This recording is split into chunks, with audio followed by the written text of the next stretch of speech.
Good evening, and welcome back to my stream. I know that I haven't been streaming as regularly since coming back from the hiatus. There's been a lot going on, but for the rest of this month, other than my extended weekend away, I'll be looking at doing Nostalgia November, where we take a look at some old things from my high school and college days. And to start things off today, we actually have a double whammy because today is Life Day. It's the second most important holiday in the Star Wars fandom after May the 4th. And Life Day is basically the Star Wars equivalent of Christmas, first celebrated by the Wookiees in the holiday special. It is celebrated on November 17th because that's the anniversary of the notorious legendary airing of the holiday special, never to see the light of day again except in bootleg circles. But it's become well known enough that it's now officially a canon holiday, and they actually do things for it at Galaxy's Edge. So Life Day is an important day in the Star Wars fandom, and here we are today. Got a little bit of a late start, but better late than never. And we're combining Life Day, which is a celebration of Star Wars, and Nostalgia November. But we're also going to make it a connection to the Wookiees tonight, because we are going to be building in the studio on virtual Legos, the very original playscale version of the Millennium Falcon, released all the way back in 2000. It has since been updated with modern build techniques and re-released multiple times with multiple versions, but this is the very first Lego Millennium Falcon. So yes, the model shows its age. It's not as detailed or as cool looking as some of the more modern ones, but this was the Falcon that started it all for Lego. And it comes with 6 minifigures. I may wait till the end to build them, unlike what I usually do on Lego streams. But before we get into but I'm probably going to wait till the end to do the figures, just so that they don't get in the way. Before we get into the stream, hold on one second. Before I get into the stream, I do have someone who wants to say hi to you. But, you all remember my good friend and loyal droid, R3 Eevee. Unfortunately, his power cells have gotten a little corroded, so he's not really feeling very well tonight. But maybe he has a happy holiday greeting for you.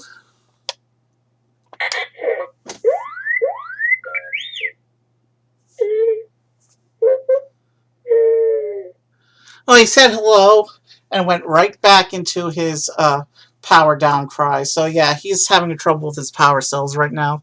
So we'll be performing maintenance on him pretty soon. But he had to make an appearance for Life Day, and of course Grogu is here. Grogu's always here. Grogu's taken over the Star Wars marketing machine. Seriously. I wish they'd put a little focus on other characters. I know Grogu is cute and marketable, but there's more to Star Wars than... Anyway, I'm not going to go through that rant again. I go through it every time he appears on stream. So let's switch over and I will show you... I will try, if I can, to show you the instructions real quick. Here's the instruction book. You can see it's got that classic vintage Lego Star Wars look. You can see that this model definitely shows its age, and that the more recent Millennium Falcons are all very much better. The very original Lego waves from back 1999, 2000, 2001, they're all very nostalgic, even though they all look like... let's be honest, they're trash compared with today's Lego build standards. But it's Nostalgia November, so we had to go with this version. And I've got the parts all queued up in the studio. So let's go ahead and just take a look at this instruction book. And as you can see, it's like, so here's the page with all the minifigures on them. And we'll come back at the end to build it, but you can see it's the classic crew from A New Hope, the original crew from the original movie. And you can see the humans still have yellow faces. In 2004 is when they made the switch so that any licensed theme minifigures from licensed themes had flesh tones, and minifigures from Lego brand themes continued to use the classic yellow minifigure skin. But enough of the instruction book. Let's switch over to the studio and actually start building. So I'm going to come over here, turn the studio back on, turn the instructions off on the screen, and you can see my empty toolbox in the studio now. So I'm going to come back. Give me one moment to move R3 out of the way.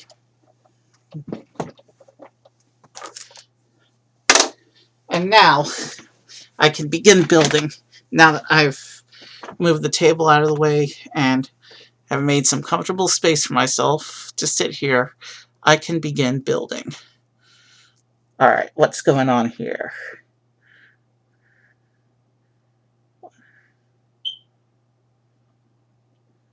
That's a 14 by 6 plate. Okay.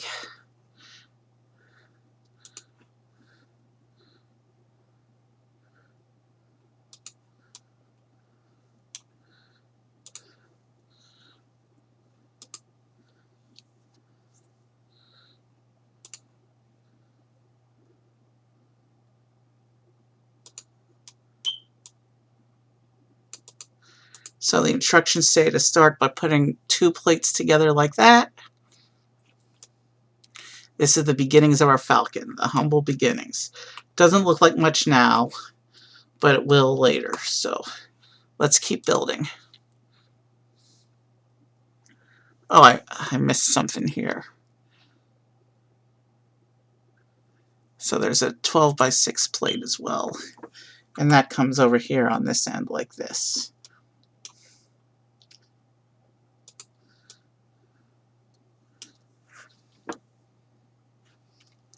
And then bricks. And you can see this set, the older sets use a lot more of the standard bricks. The newer sets, you'll be surprised how few standard bricks actually are in them compared with other kinds of bricks. But we're going to keep building because there's 80 pages of this instruction book to get through, and we're only on page 3. And we actually skipped the character page, so technically when we finish, we still got to come back and take care of them.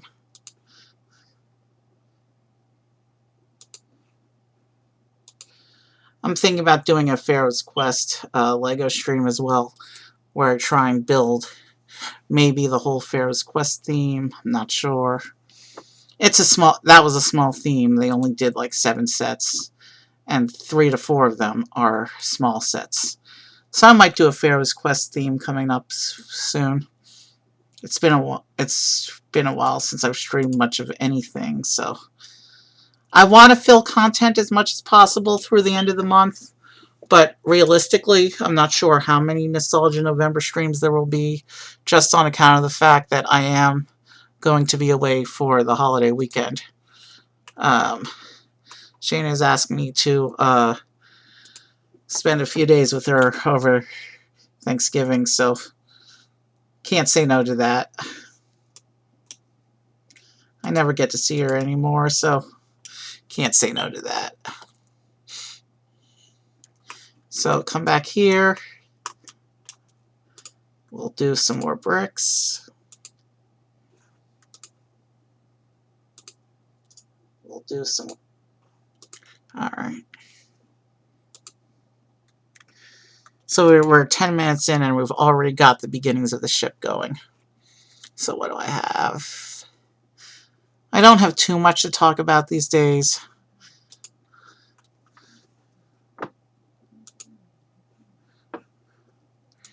Hopefully this build won't take too terribly long. I'm no stranger to Lego. Should be relatively efficient. I'm hoping to get stream done within 2.5 hours tonight. I think that's a reasonable goal for the size of set. It's interesting how they're using the red and blue bricks to fill in structural bits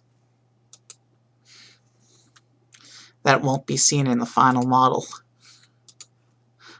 I've always thought it was interesting how internal structural pieces that won't be seen in the final model are always bright colors that are different from the outside. It's how they give you a little bit of color variety when the model wouldn't otherwise have it. It's pretty clever.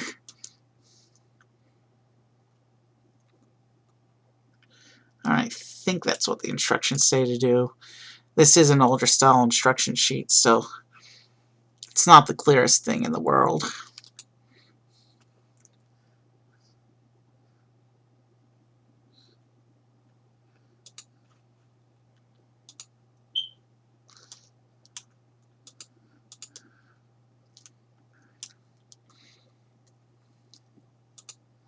I don't know what to expect in terms of internal detail on the set, just because it is the old version.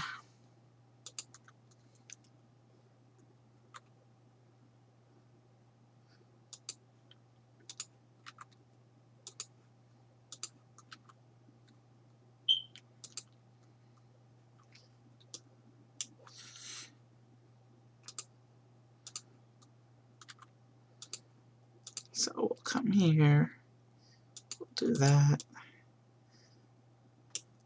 And just like that, we have 26 pieces placed. The set has 650 something.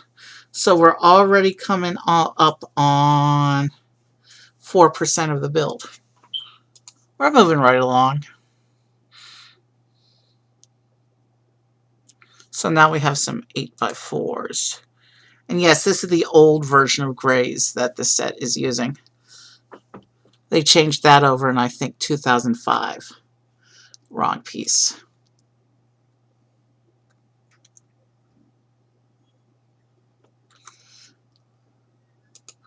So we'll put these plates in like this, like the instructions say to do.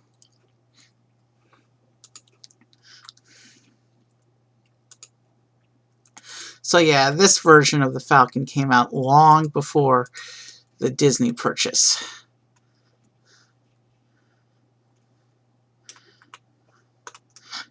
That feels like ancient history now. Even the Disney purchase was a long time ago. Okay, so now we're going to start with some shaping.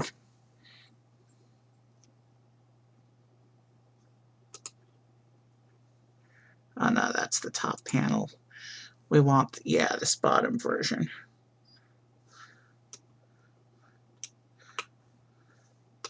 So there's 4 of these little saucer panels that hopefully I can line up correctly.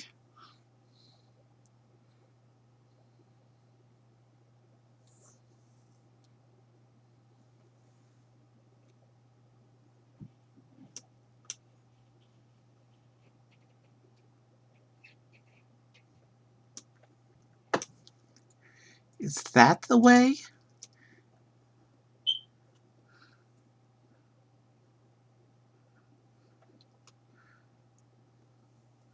Maybe?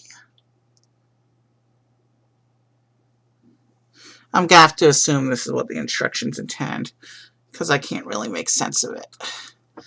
So for now, I'm going to assume that this is the way they mean.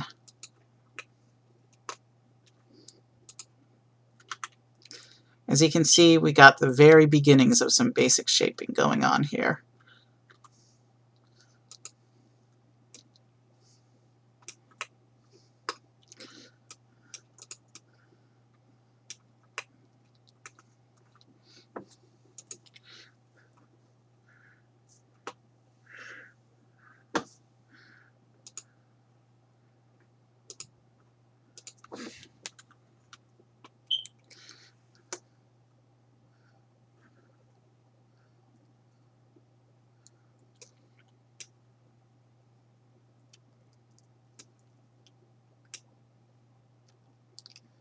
Okay, these, it looks like, are supposed to go on the edge. The picture is very unclear, the exact location of the alignments. So I'm going to hope I'm doing things correctly. And if I'm not, I can always correct later. This is the studio, so corrections aren't going to be as complicated as if I made mistakes with physical Lego, which involves like taking everything apart and putting it back together, which I've had to do on the stream in the past, both in virtual and in physical. But hopefully that won't happen tonight.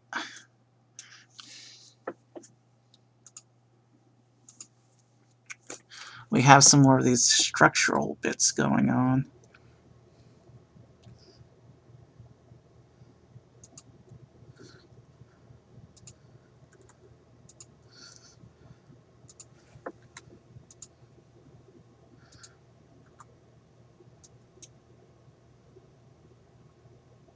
I hope these are lined up correctly.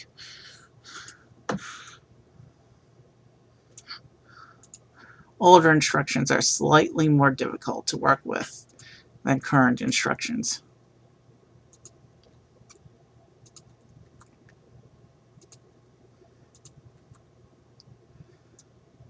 Hold on a second. Getting a phone call.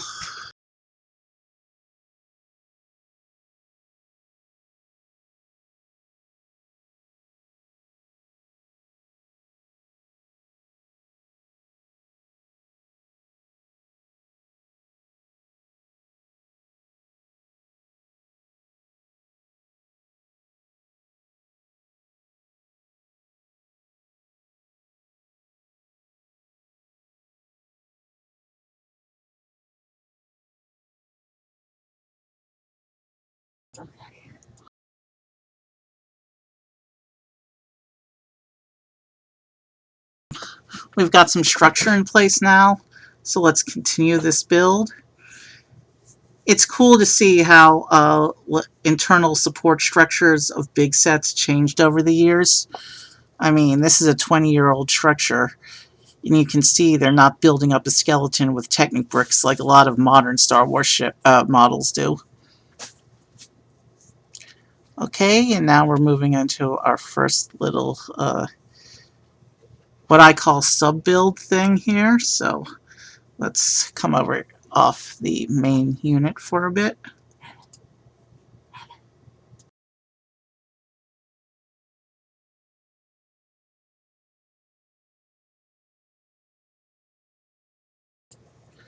Okay, so, where was I? Okay, we're 20 minutes in. We're starting to see some basic structure. It's not, certainly not recognizable yet, but let's keep going.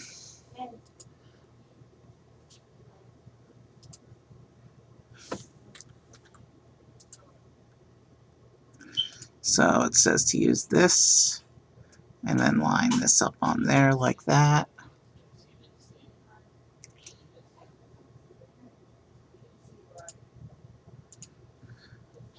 And then we attach that to that.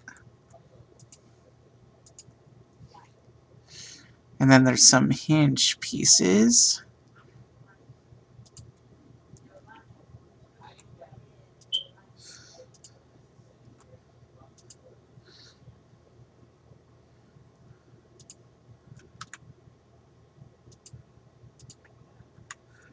All right.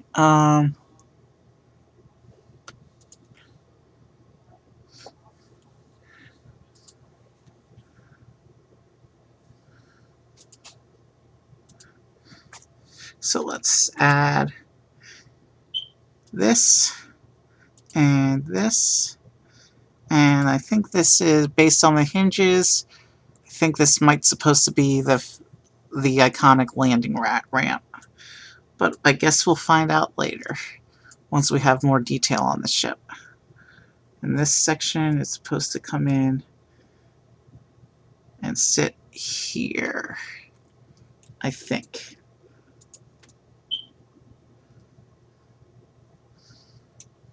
Moving on.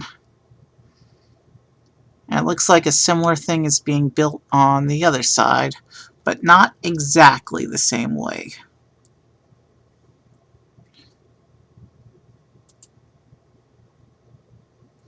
Did I miss a step? Hold on. I think I missed part of that last step. So we did that. Oh yes, I did miss part of that last step. Alright. It says to put a few more of these red bricks around the structure. So that's what I gotta do.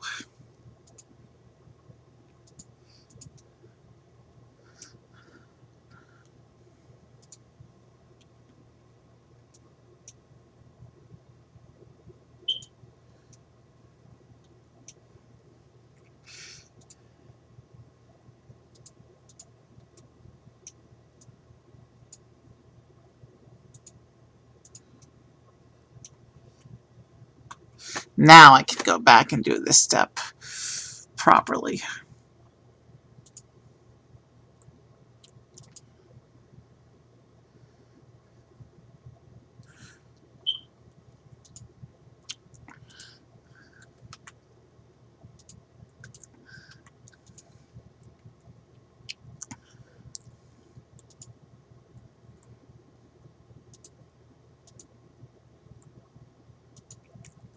So that goes there.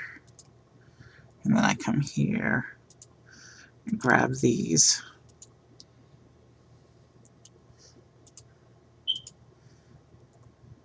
So sorry R3 wasn't more talkative today.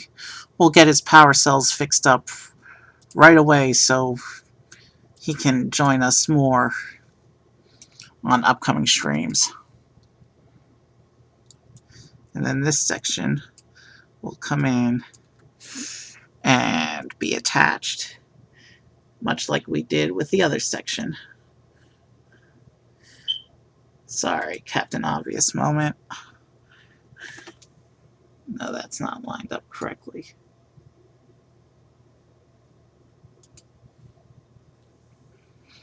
Alright, that looks like more like the picture. Oh wait, let's make sure I'm not forgetting anything.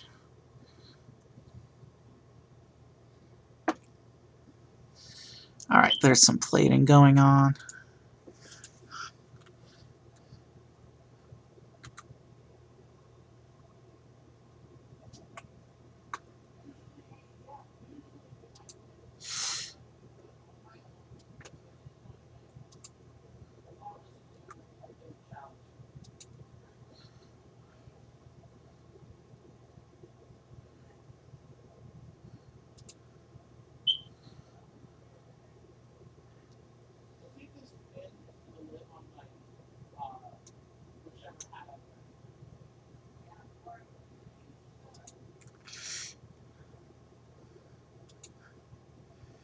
Sorry if the microphone picks up background conversation. Everyone's home right now, and their voices carry.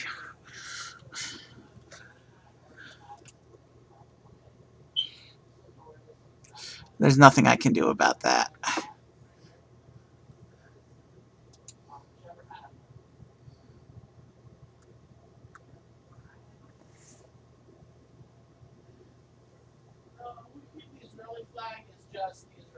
Shh.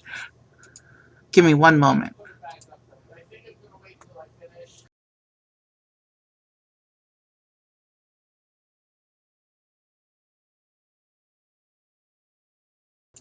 Alright, sorry about that.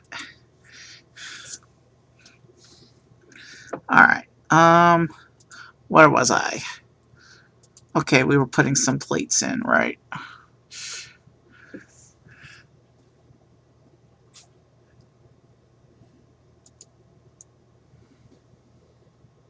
And you know what? Depending on how long it takes us to finish this build, I might give you a preview of coming attractions at the end, if there's time.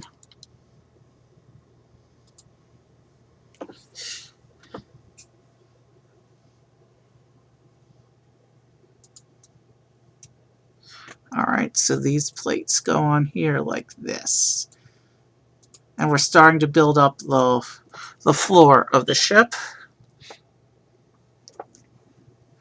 And now we also have to come in and get some more. Is that a hinge piece maybe? Yeah.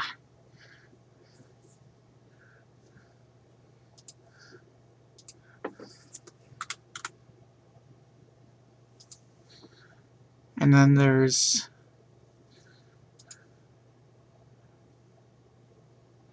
this, wait.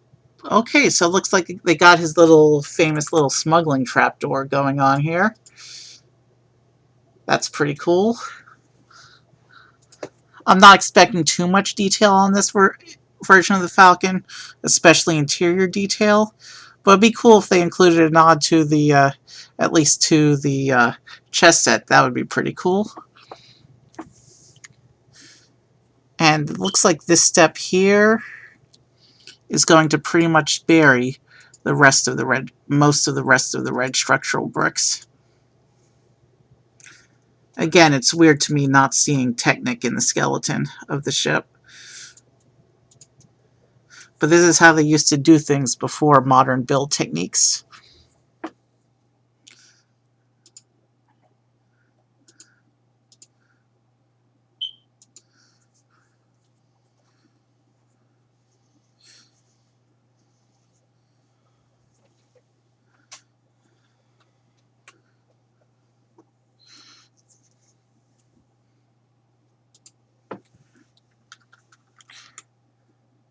So it looks like now we're just putting in the floor panels above the main support structure. Which means pretty soon we'll start to see some detail bits, and we'll start to see the exterior of the ship come together as well.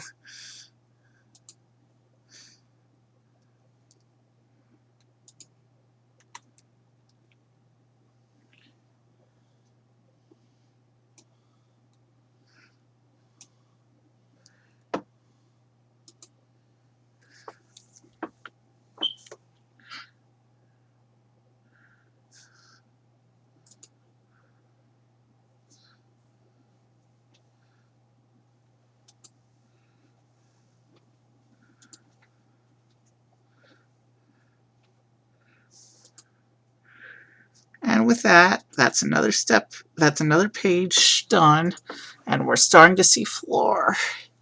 And now I need another one of these plates. And I don't know if this is supposed to represent the back or the front of the ship yet. But we're starting to see shaping happen a little bit. And then we have some more of these blue slopes, which I'm guessing are structural bits because blue's not a prominent color on the ship. Although I do remember vintage, the very first few waves of Lego Star Wars, they used a lot of blue, where blue is otherwise not seen. Probably to make the sets a little more colorful, because a lot of Star Wars vehicles are plain grays, but there's some colorful ones.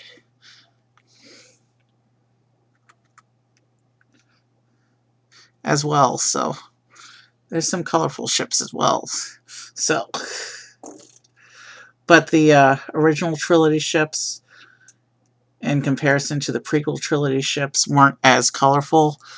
So that's probably why they added a lot of blue tones to, especially to Imperial ships. But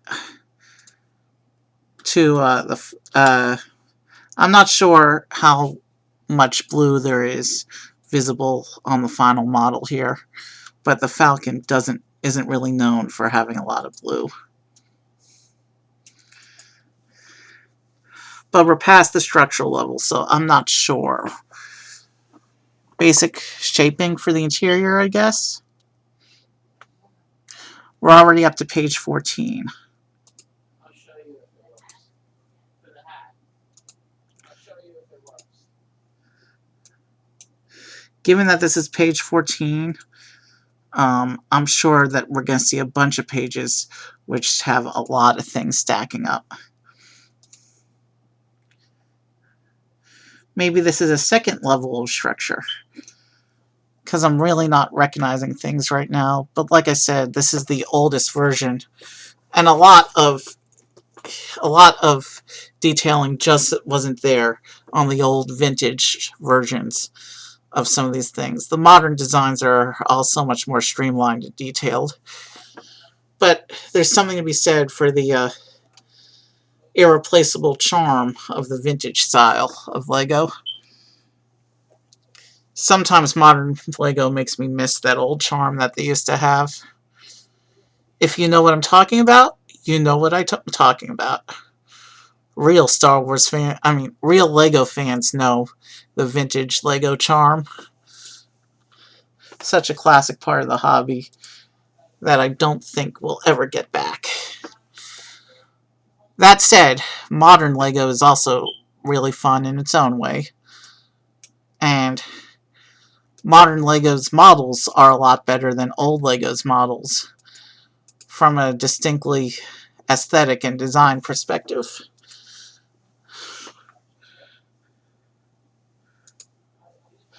So I guess it's a matter of perspective and opinion. And I mean, Lego is Lego, right? Whether you're talking about old Lego or new Lego, it's still got the classic Lego charm, the indescribable something that Lego has that other toys just don't have. Alright, let's keep building.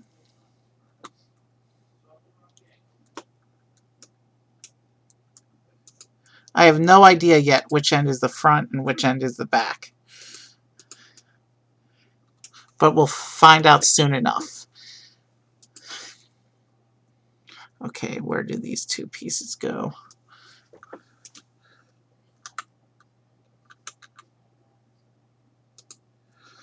Like this, I think.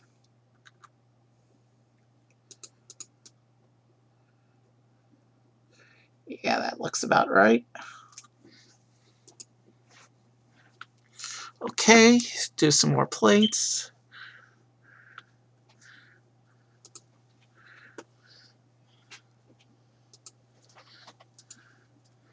Alright, yeah.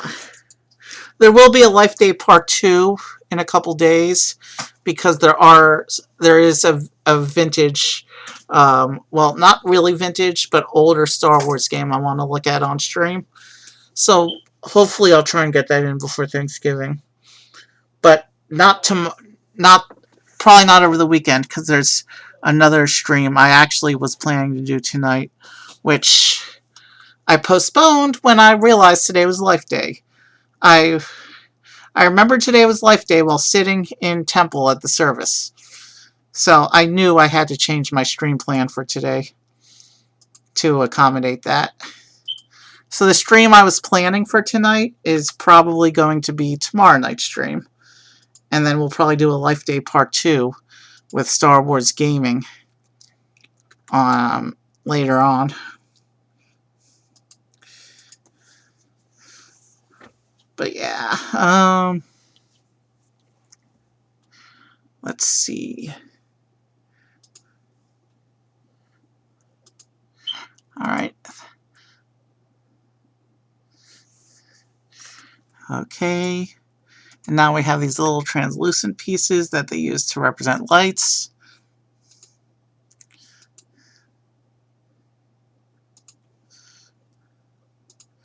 And let me just make sure everything is connected. All right. There's a clip brick. Okay, so now we're starting to see some asymmetry. So this is the main floor level, and we're going to start to see some of the interior play features in a bit, I think. And then we have, I think these little bits are meant to be finger holds for opening the trapdoors. I think. All right. That's step is done. Okay, it looks like we're starting to go into some shaping.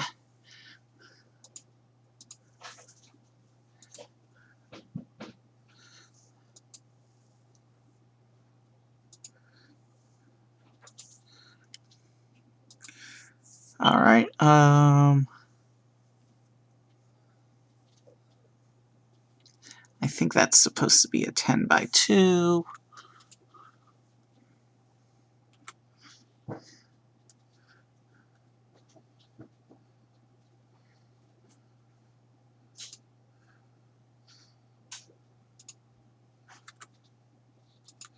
All right, and then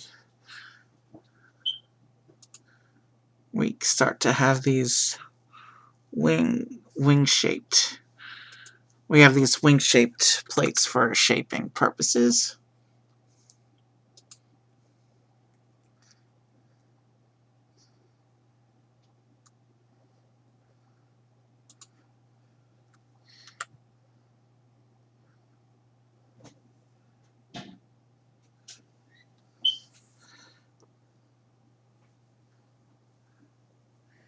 And that's supposed to sit. Okay. Let's do the things in the proper order, I think. Doing things in the proper order is always a smart idea with Lego.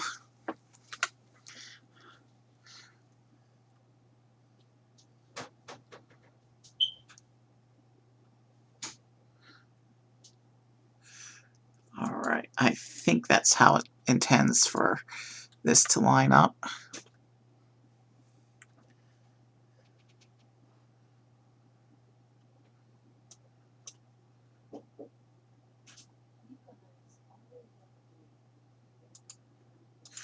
All right, I hope that's right.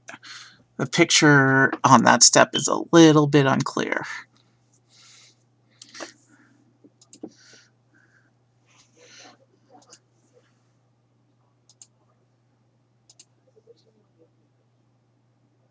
And they're going at it again. All right, I guess I'll try and talk over them. I have no idea what they're arguing about. But at least they're trying to keep it. All right, whatever. Let's not talk about that. Let's focus on what we're doing over here.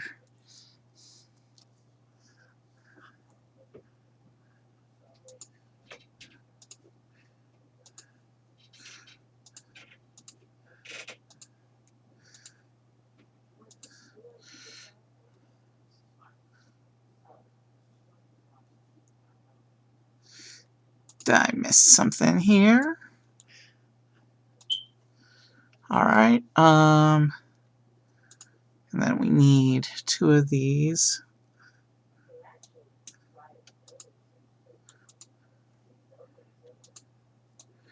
All right. All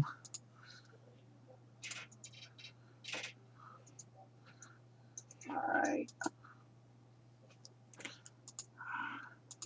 We've been going for about 40 minutes. We're about a quarter of the way through the instructions. But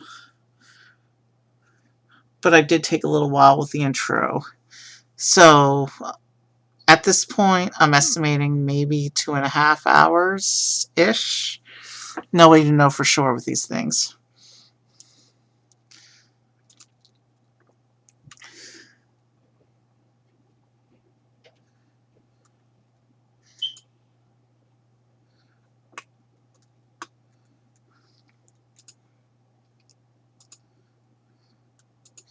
All right, let's keep going.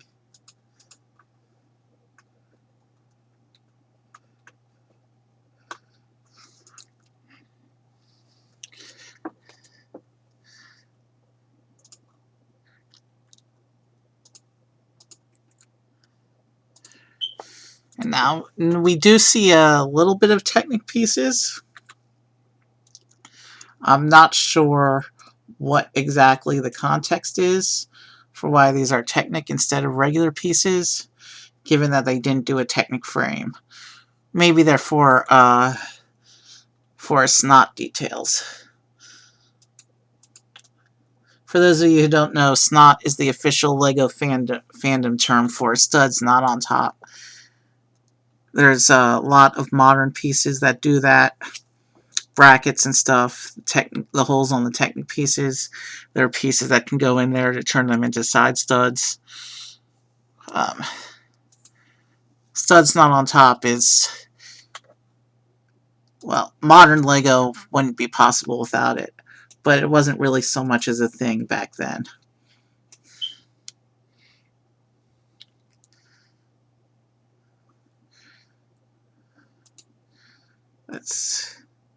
Let's keep on keeping on.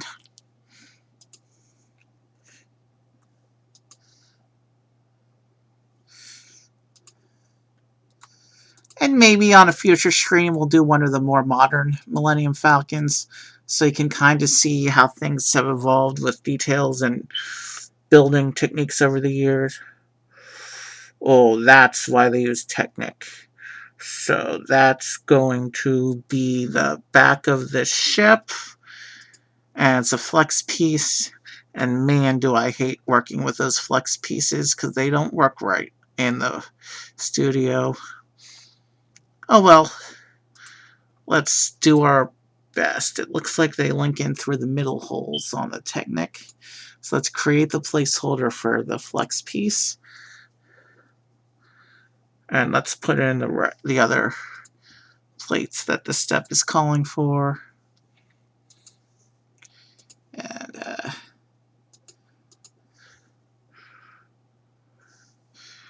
alright, let's come back around.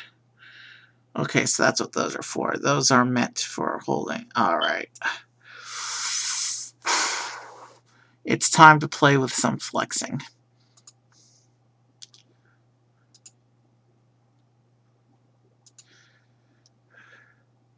You know what? This is a good place to save our progress. Because once we start playing with this flexible piece, things are going to go wrong. But at least we know now that this is the back of the ship.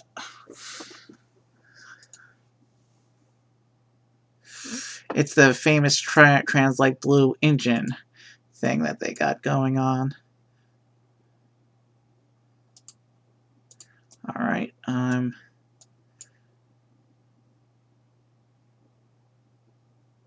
not sure why it's not letting me connect it to the pin. Already we're off to an issue. That's not the piece I grabbed. Let me see. Already it's making collision errors. So we're going to turn off collision, see if we can get it to set right. And then we don't care because it'll be in the back and won't really be visible as we work. So I think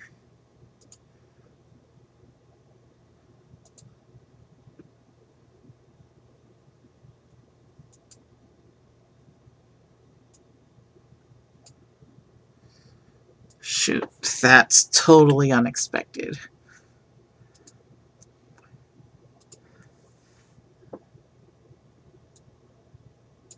If we can somehow pull this end over to the other pin, we can then make adjustments along its length and straighten things out.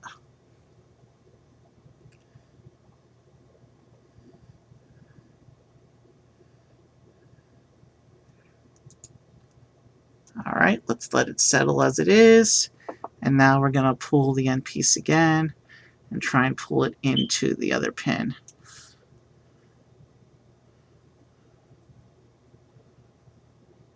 And it's not facing correctly to be settled, so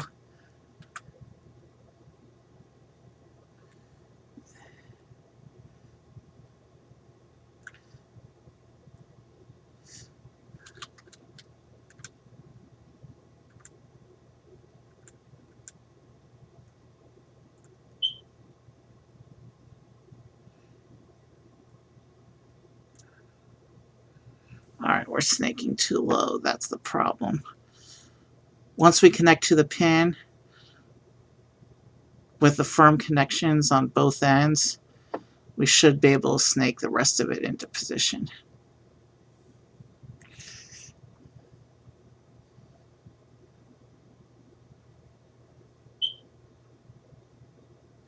It's not going all the way though.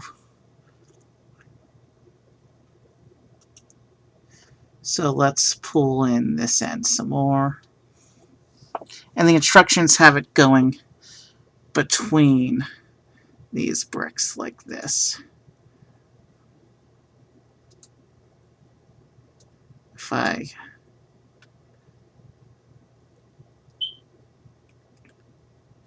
I pull this section of the bill of the tube down.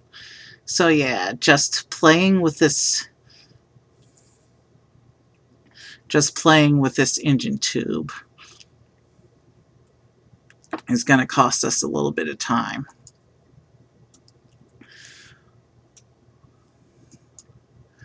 But this is one of the things I'd rather get done and get it over with than have it sitting on us at the end of the model when it's actually recognizable and we're so close.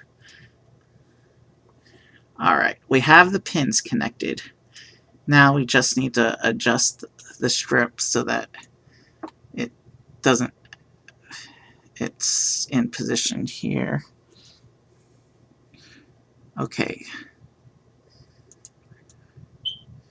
You know what? I'm not concerned with shaping it exactly to how the instructions say. Let's just work on making the thing straight.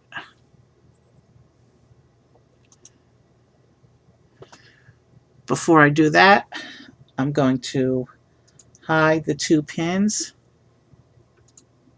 so that we can turn collision back on.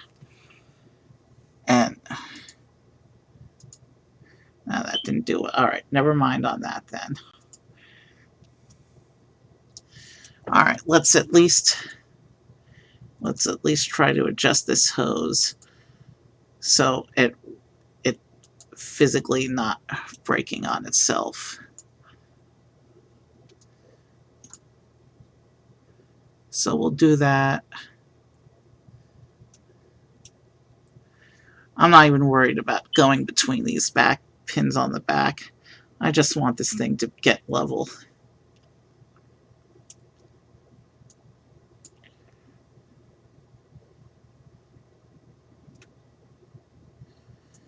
These flexible pieces never work right in the studio, and do you understand why I don't like working with these pieces?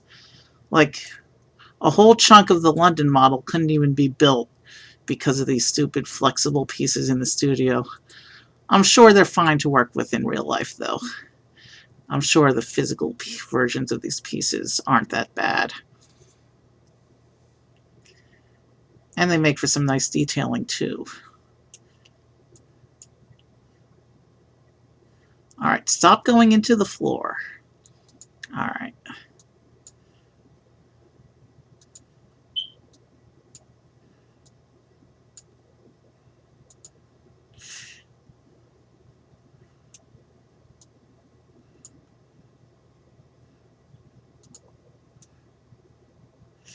Alright, that part's coming up relatively even.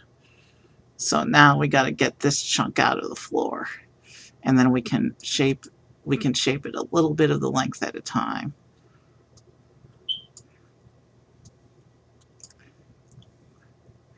Let's try and pull this whole snake out of the floor if we can, and then we'll worry about shaping it.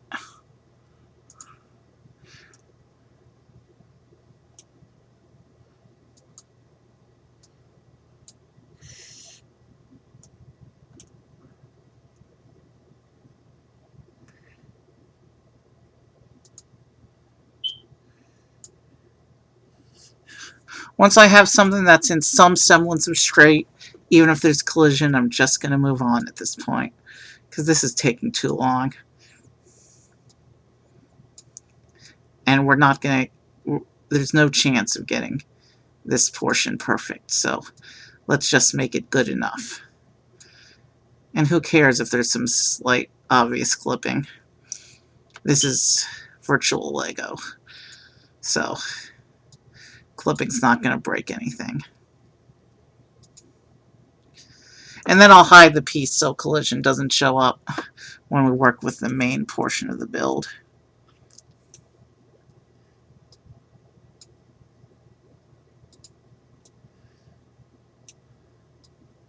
I'm trying to tease it a little bit at a time.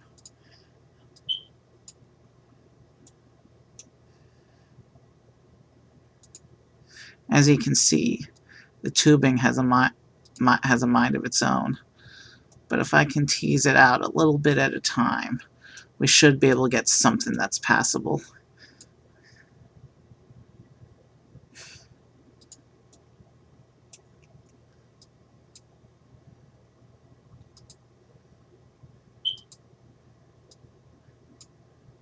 And once we shape this damn thing, we're going to leave it alone. All right.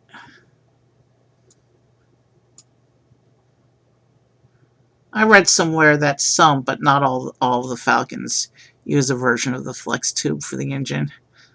I think one of the others does it with translucent plates. Uh-oh, we're under the floor again. That's not a good thing.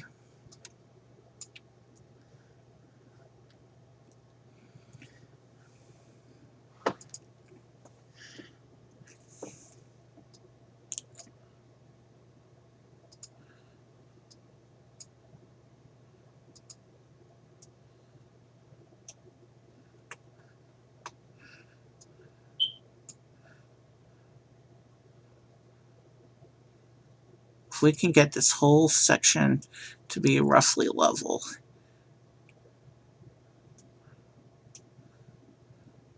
we can start to make things work in our favor. Man, I've been working on this one piece for like 15 minutes. What a waste of time.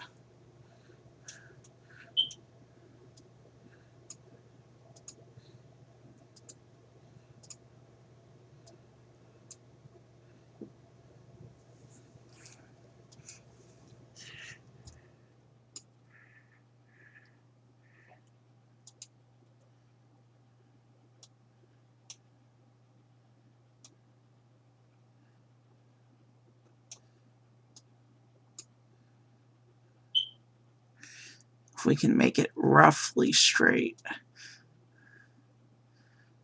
All right.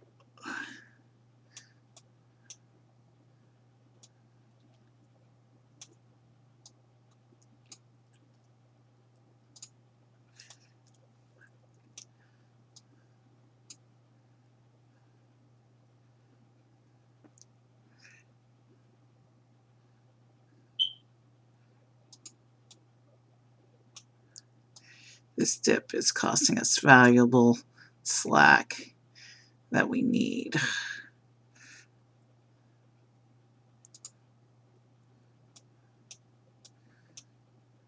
You know, we're clipping on the back, but I'm tempted to just call this part of the model a loss and move on in a minute, because we're wasting time right now.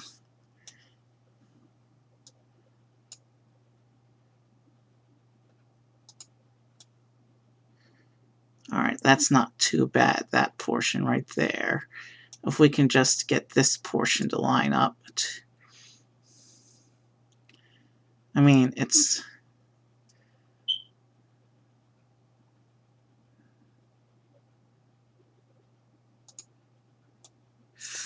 not perfect. And now we have a little curlicue on port engine.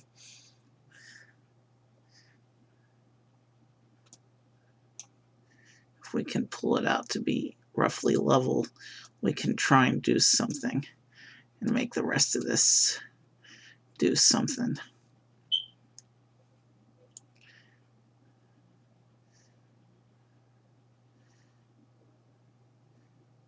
You know, we've got a little curlicue roughly around the middle of our engine, but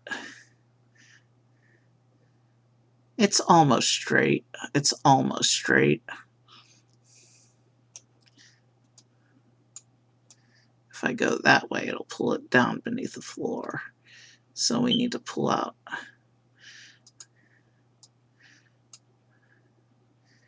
This is really annoying. We can't make it look good.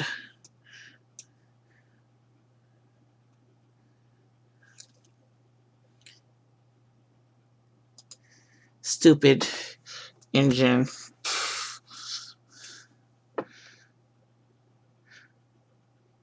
I mean, the one thing I will say about this piece is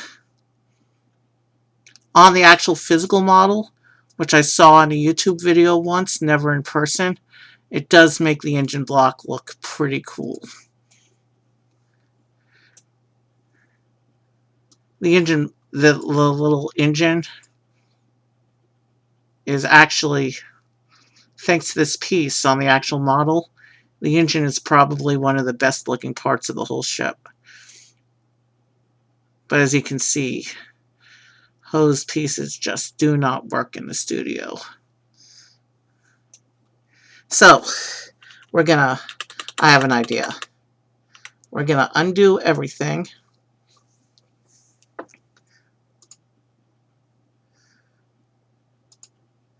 We're gonna pre-curve it.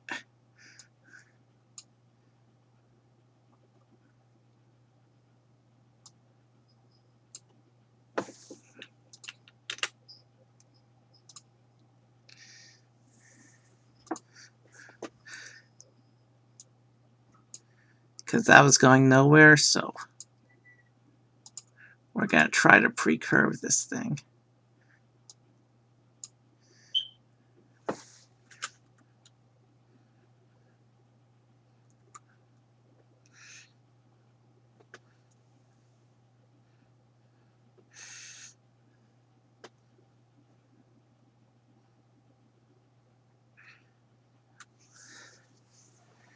Maybe pre-curving it will give us something that looks decent, if not great.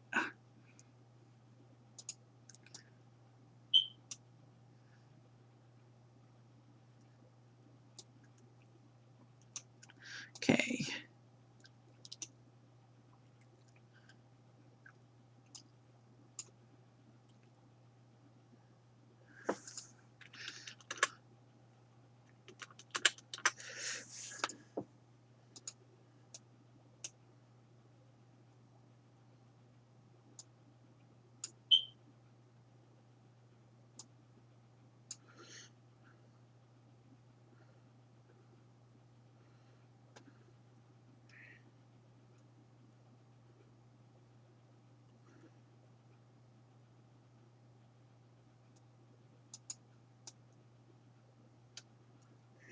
All right, that's almost passable.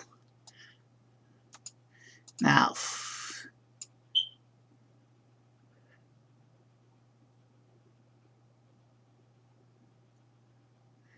okay, we're missing the mark, obviously.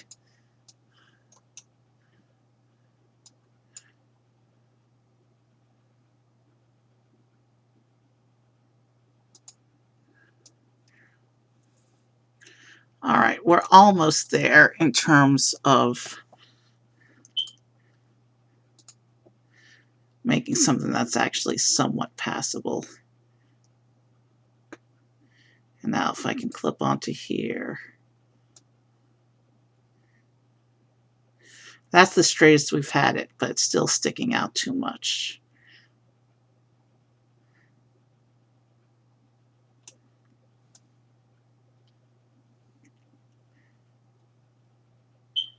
It's almost passable.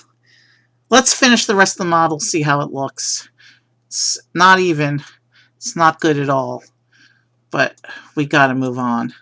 We've spent 20 minutes working with that stupid hose. At least it's relatively straight now. Let's keep going.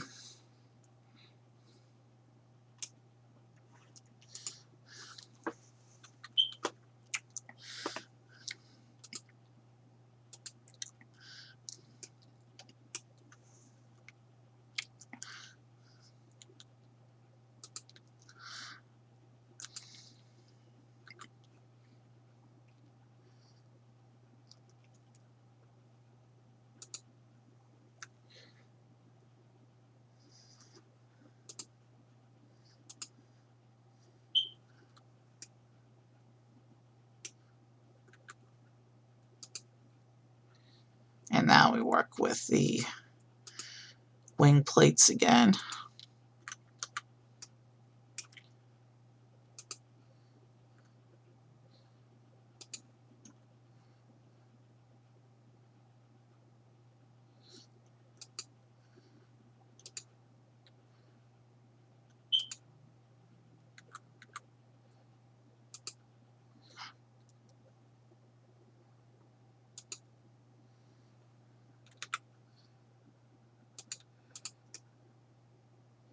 Yeah, it's sticking out way too far in the back there. But from certain angles, it looks like it might be passable.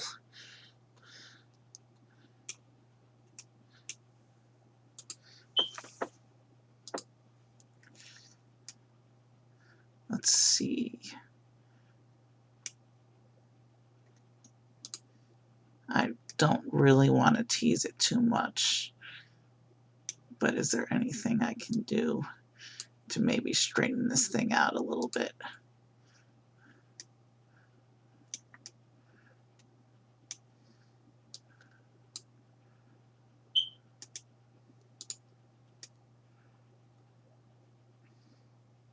And I just messed up its illusion of straightness from certain angles.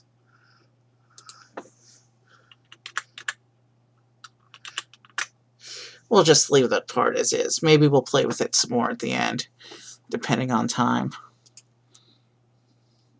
We've still got a long way to go in this build, so we need to stay focused.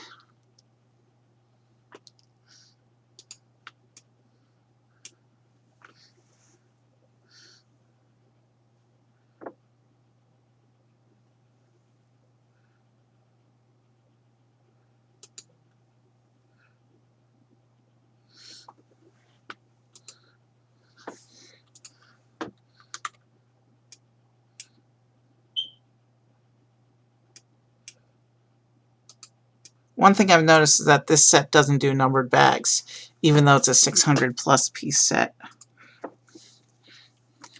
We're coming up on a third of the way through though, so once we get going again, there shouldn't be a reason why we lose efficiency again at this point. The hose is the hard part, and we'll definitely most likely we will revisit at the end if there's time. But what's more important is getting the front of the ship to look good. Because from certain angles, the engine light tube doesn't look too terrible. Yes, it looks terrible, but not terrible to the point of insanity. From certain angles, it is terrible to the point of insanity, but since I'll only be capturing one render after stream, I only do one render per set, so I can hide it by not doing it from that angle where it looks weird. Okay.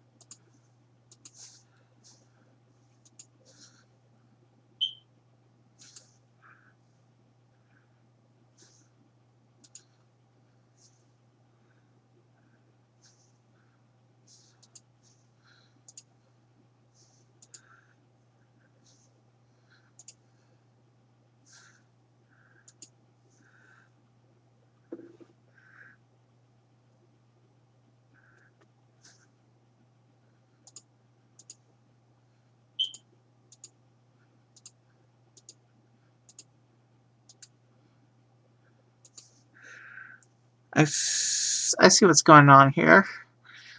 Here, they're attempting to capture the interior wall texture. This is going to be a piece of the interior wall.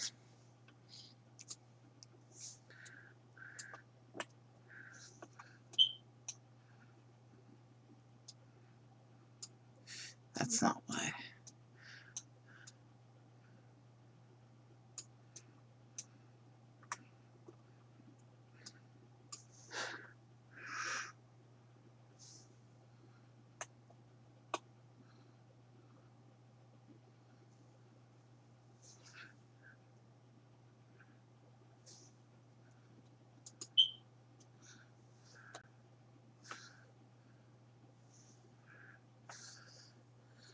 Wow, it's coming up on midnight.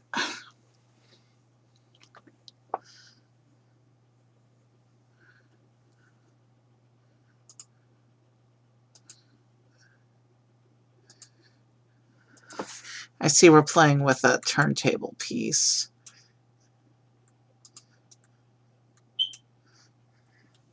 I wonder what that's for.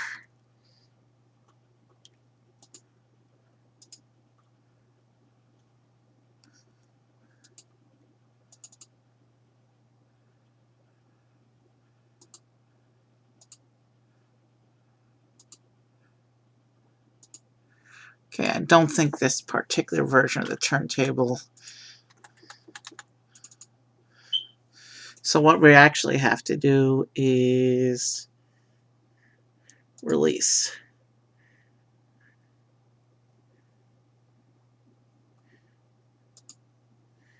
And that makes this two separate pieces. And now I can actually rotate the turntable if we need to later. All right.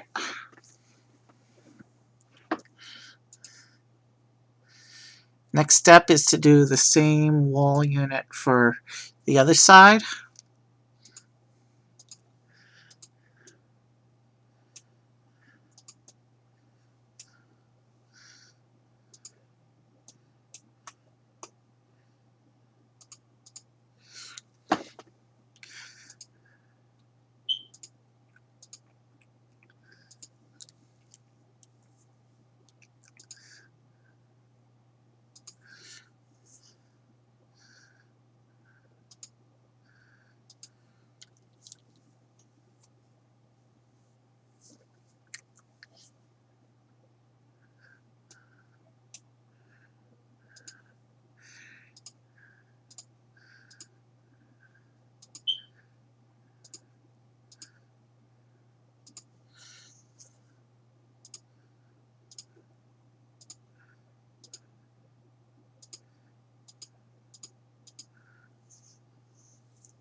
All right.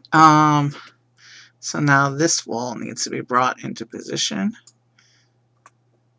and put opposite the other wall, like this. I think that's lined up correctly. I pray that's lined up correctly. And then there's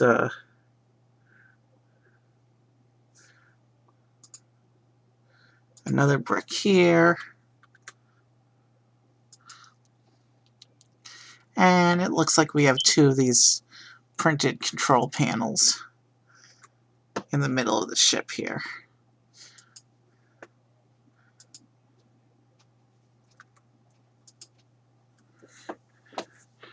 So we're about a third done with the model.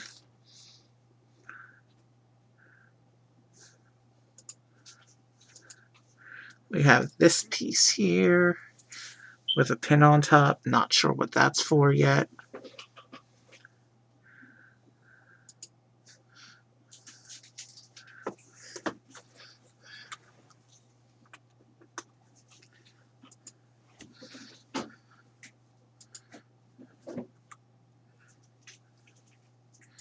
All right.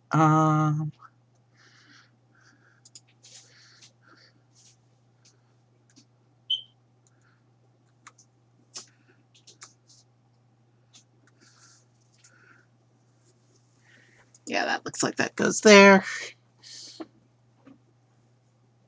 And we also have some long tiles going on in this step as well.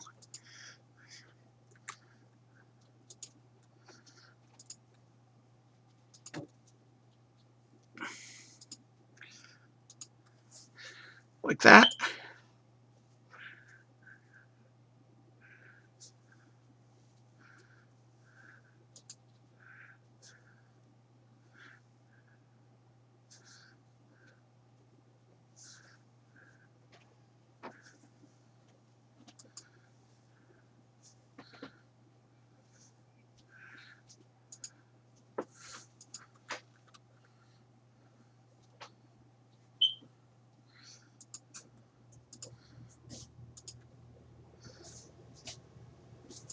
And well, that was an easy page. Let's move on to the next page.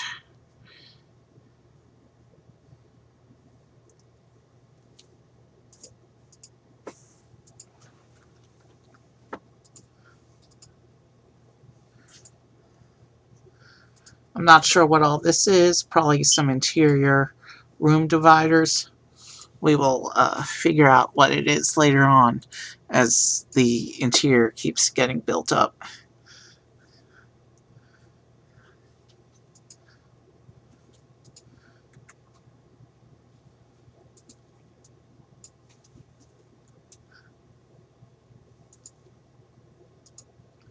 Let's turn collision back on just so we can see what we're doing more clearly.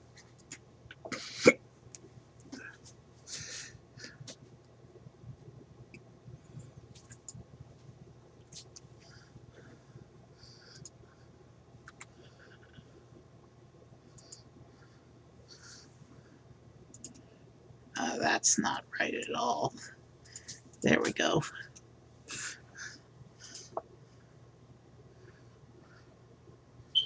Oh, cool. It's time for the hollow chest table. Given how much this doesn't look like a spaceship yet, we will, I assume, we'll be building up the rest of the ship around the table.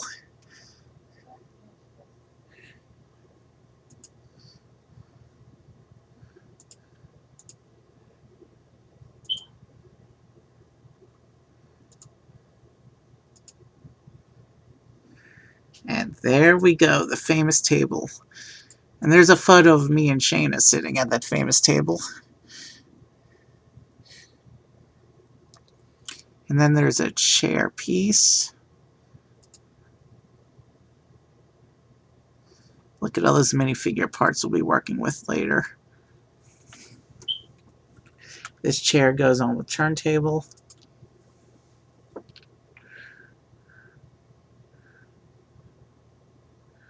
And then there's the next bit of the outside. These two slope pieces have to go on.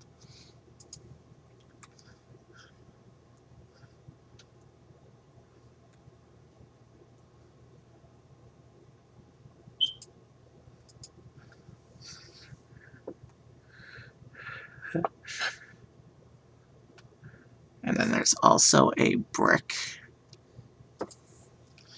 which I assume is a wall brick.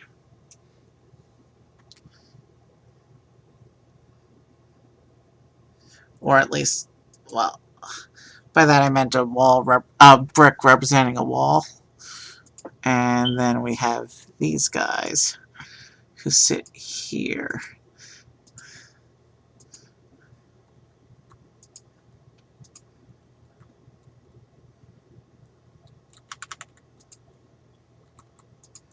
Alright.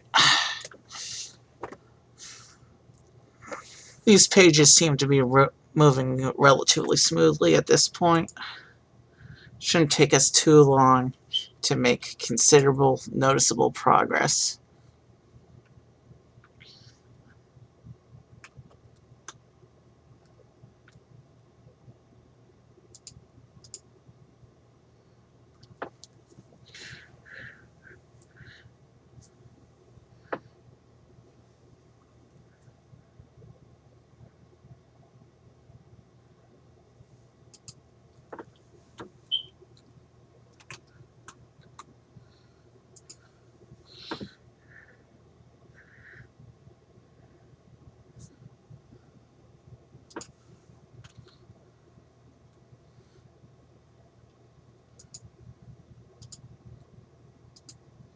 So that's 4 by 8, I think.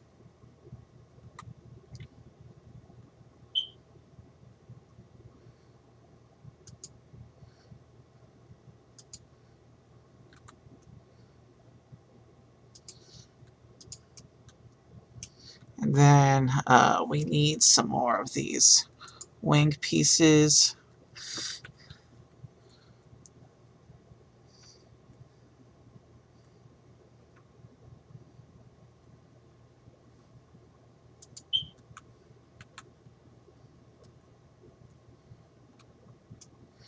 And you can see the beginnings of the famous unsymmetrical front of the ship.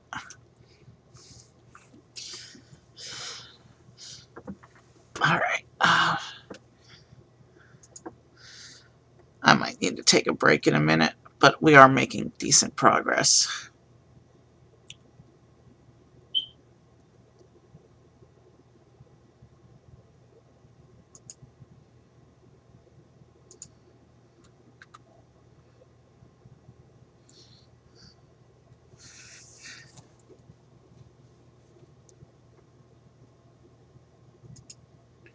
All right.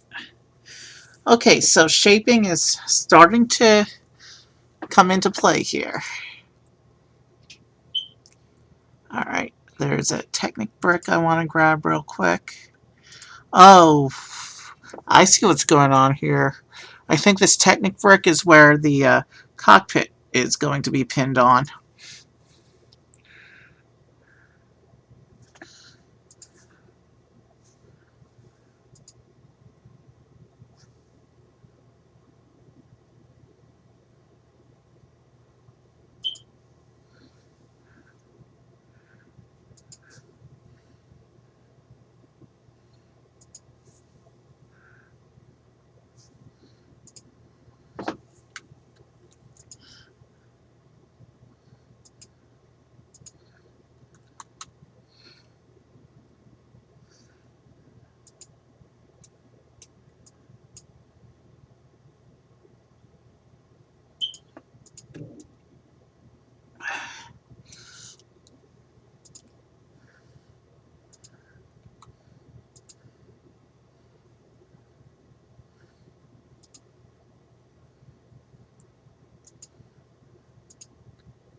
All right, that seems to be lined up correctly. And now we're going to put this piece in here. And boom, another page done. We're almost halfway.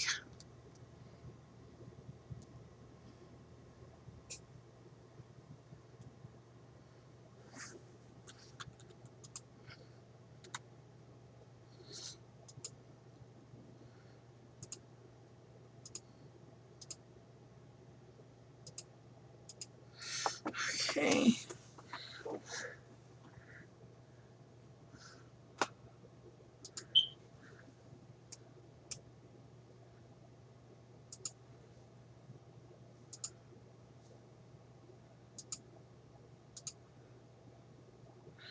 Oh, and I am waiting for an actual physical Lego set in the mail.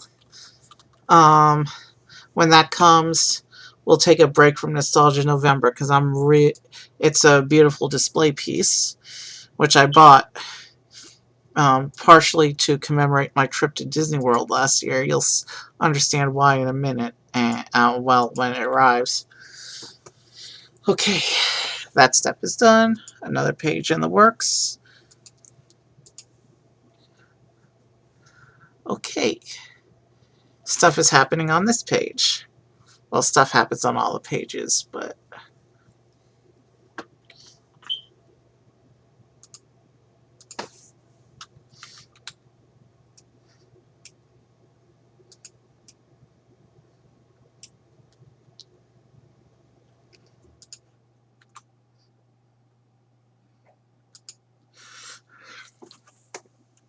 And then we get some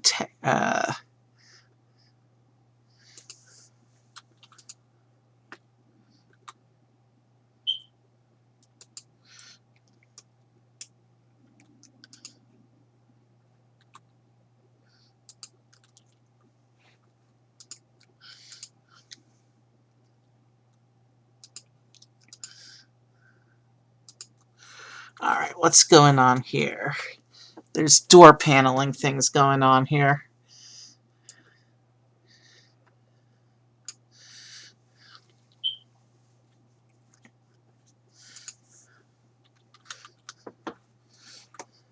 This is the old style doors where you had to secure them from the top. I remember those things. They've since been replaced with better doors that are more secure.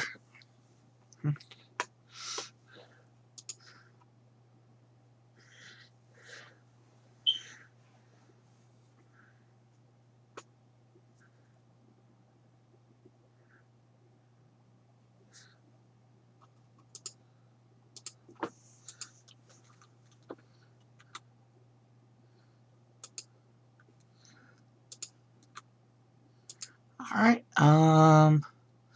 plates.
And we're starting to see the distinctive shaping coming to form.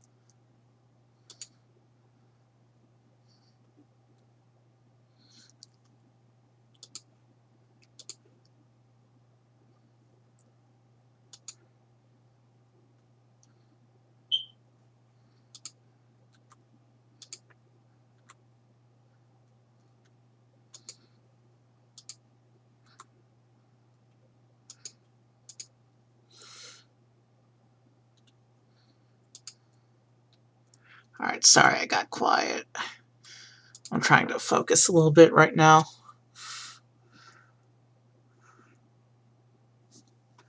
Oh, let's not forget these two pieces.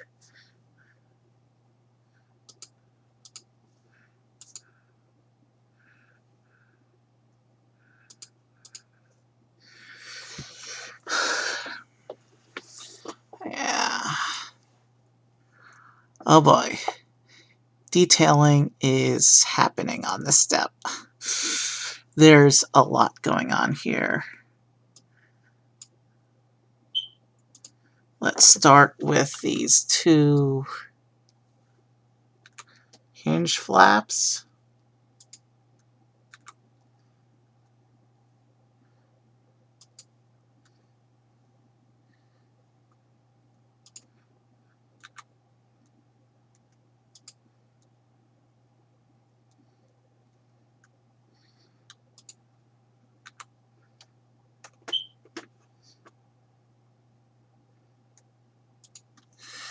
Okay, and then there's a brick.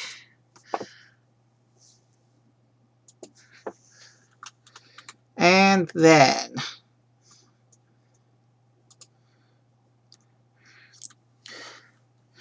we get the iconic side panel bits here, trying to see how they connect. It's not really clear in the picture exactly how they connect, but I would assume that they sit on the red structural bricks like that.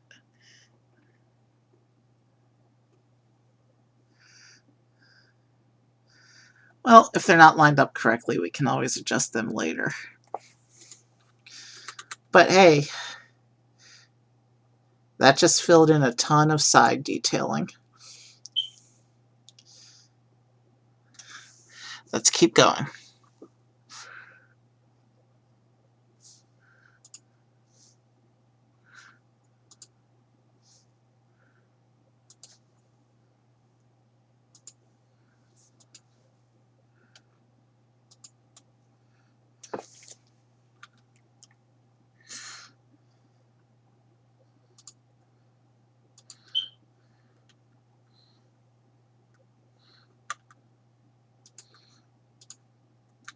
We're doing some more interior shaping, it looks like.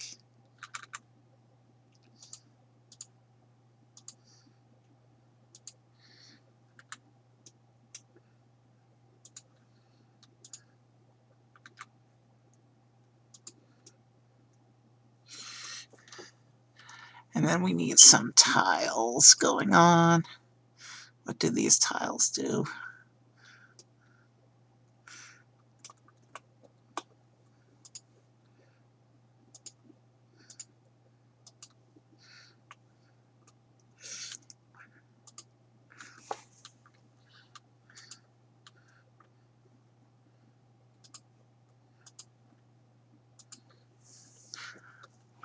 I think that's correct. And then we get some more of these. Okay, so 2 more smuggling compartments were just built, along with the side detailing. Now we're starting to see things come together on the ship. We're about halfway there. And this step has another interior wall. Let me just study that real quick.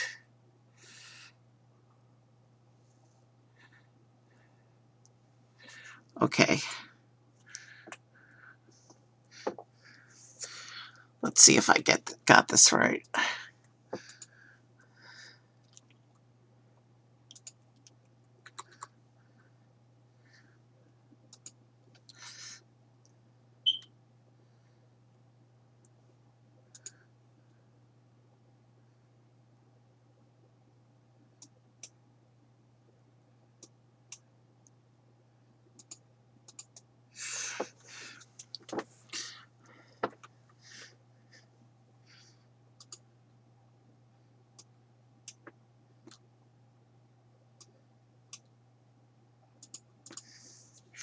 Okay. Let's keep building this.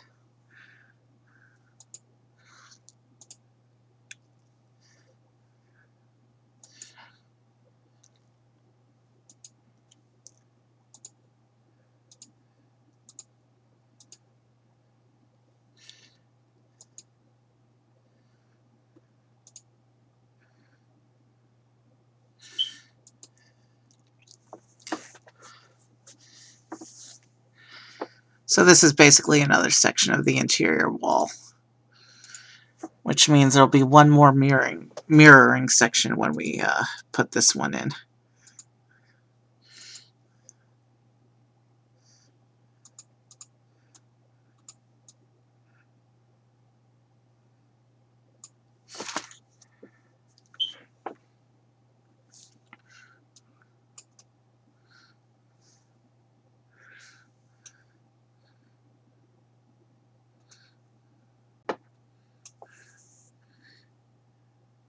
And it's supposed to line up against this section, I think,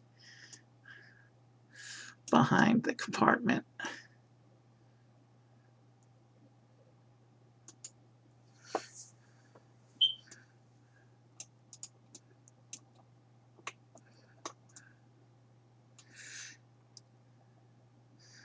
It looks like it's sitting in there properly.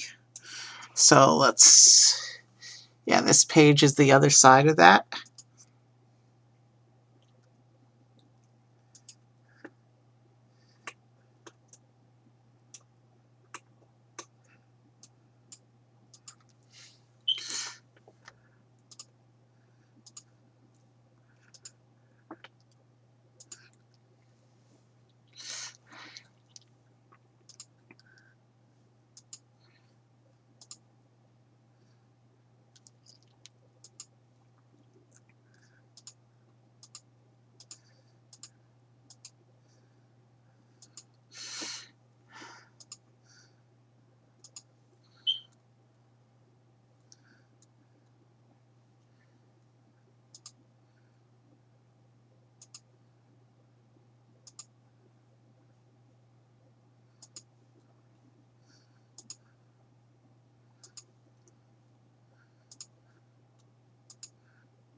All right. And this wall is together. Let's see if we can line this one up in position.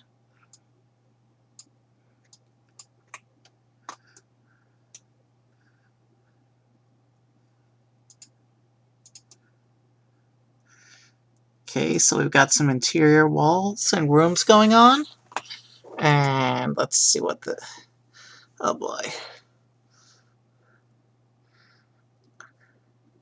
I have no idea what this next step is building, but it's a big convoluted sub build, it looks like. So we need to start with this piece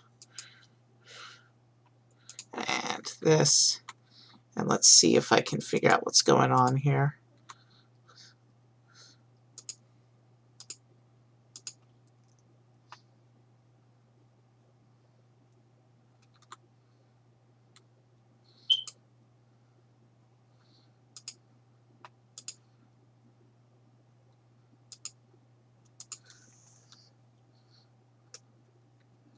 Something's not lining up right.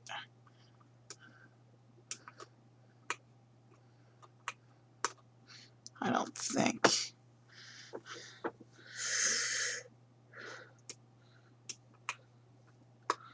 Yeah, I missed a step.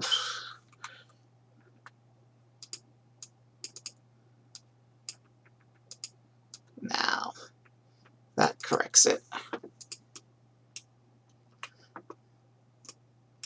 And now we have the classic hinge. Not sure what it's for yet.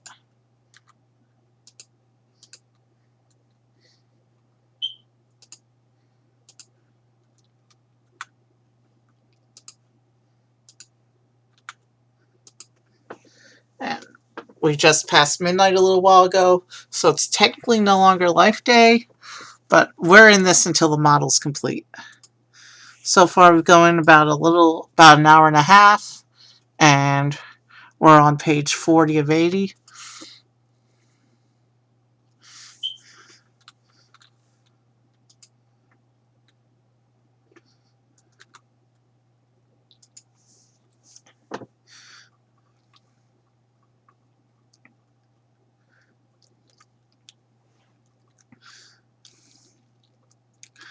There's the piece I need.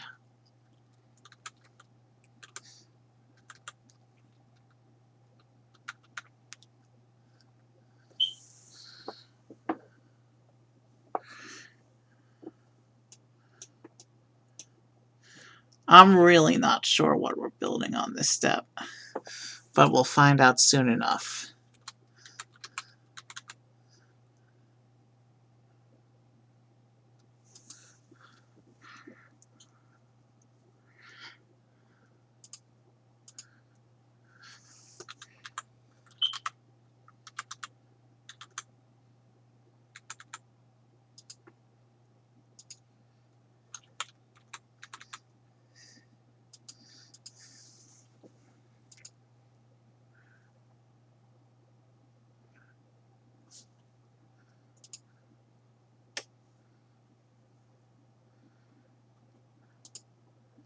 Call me crazy, but This looks like we're building some kind of speeder vehicle. I didn't know the Falcon had one of those. Unless it's a creative liberty they took with this model. I mean, doesn't that look a bit like a speeder to you?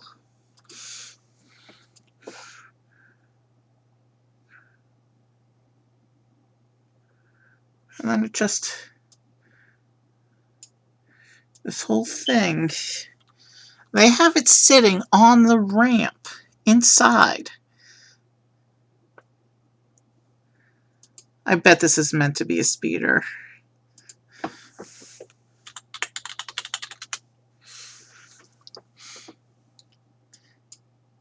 I want to move speeder into step 2 for organization purposes.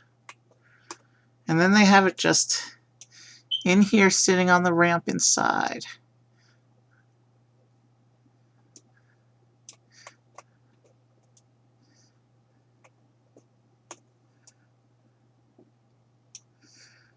I didn't know the Falcon had a speeder in its supply, but that's news to me.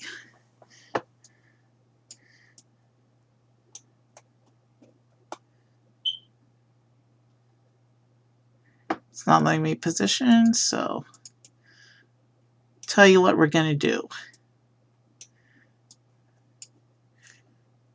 We're going to set speeder over here in step 2.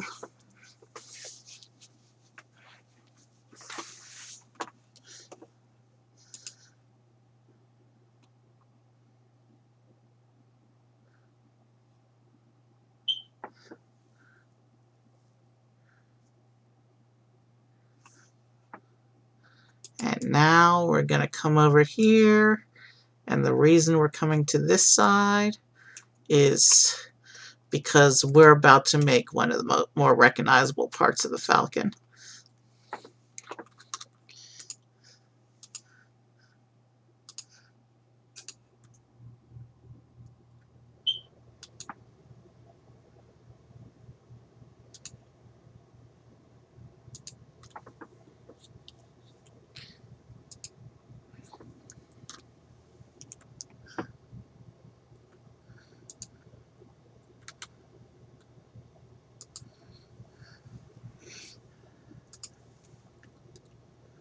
Ow, I'm going, well, let's see, because we have been moving pretty quickly since we've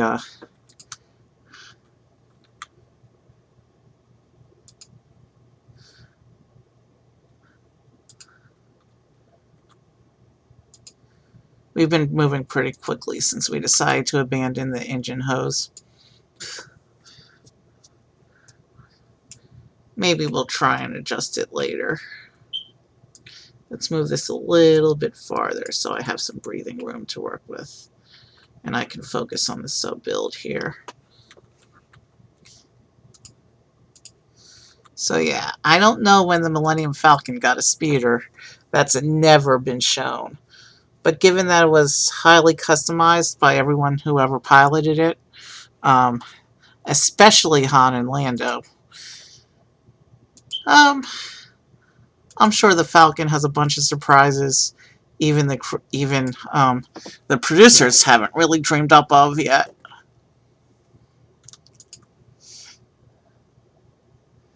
So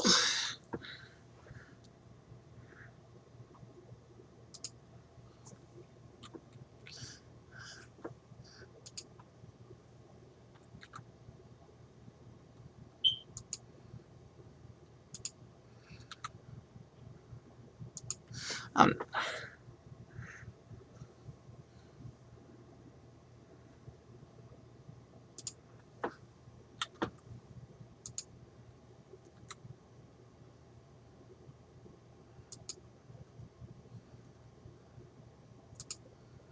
and now we have what looks like some printed control tiles.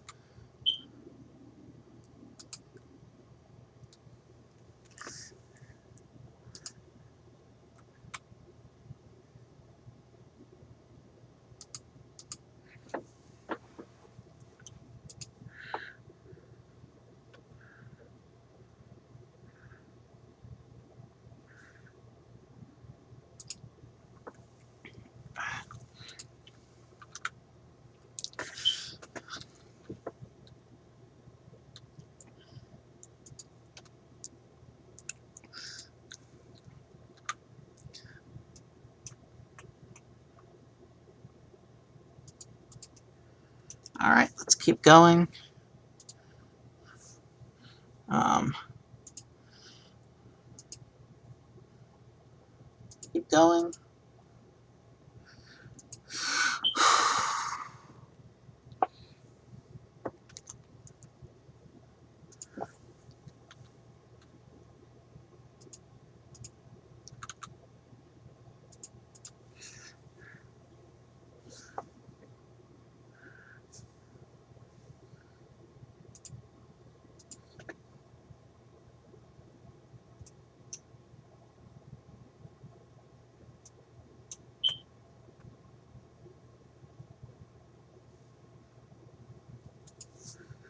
Okay, that one goes there.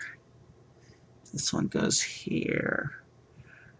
And then we have some more of the wedge plates.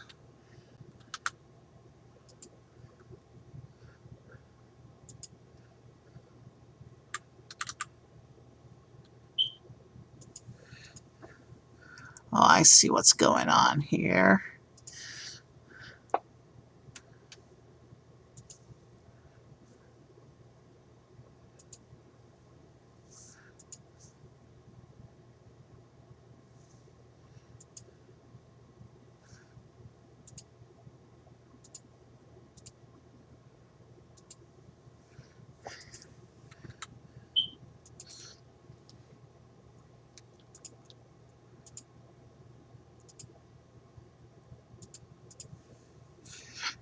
Okay.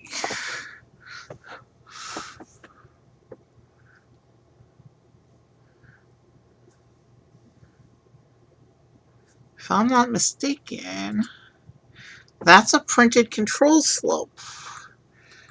We might be building the most iconic part of the Falcon right now.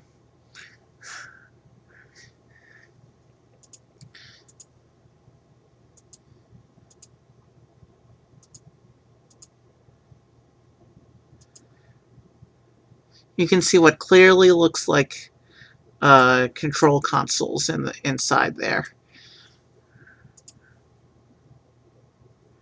Yeah, we're doing the thing. We're doing the thing right now. The ship's still not capable of its famous hyperspace yet, though.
All right, yeah, that goes on there like that.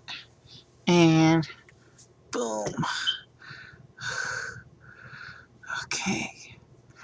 Yes.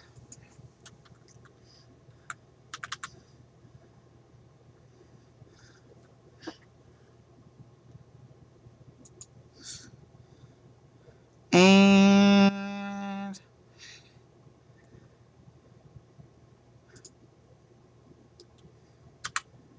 there. You can see there's no hinging on the windshield.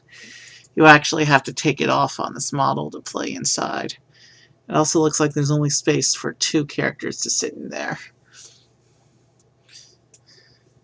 which is one of the design flaws of old Lego. There's many scenes where they show 6 guys sitting in there.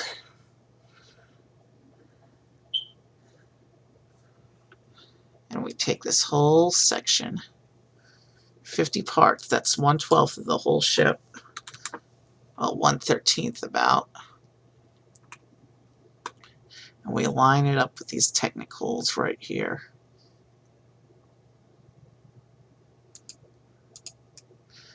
And boom. Part of the ship looks like it's coming. Slowly but surely, we're adding details into our ship.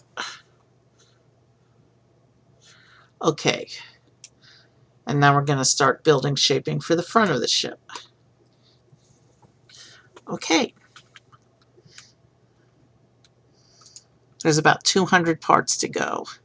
And we're just under 2 hours into stream. I think it might actually come out to a 3-hour stream tonight. Much more than I anticipated. But again, I wasn't expecting to have to struggle with a hose.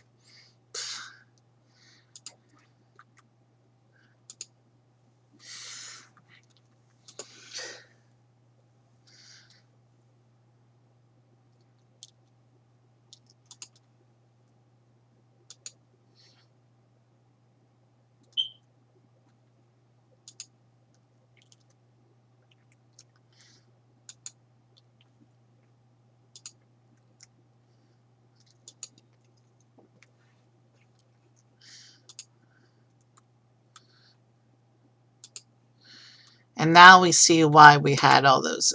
We had those Technic bricks. It's for attaching these various shaping and detail bits. I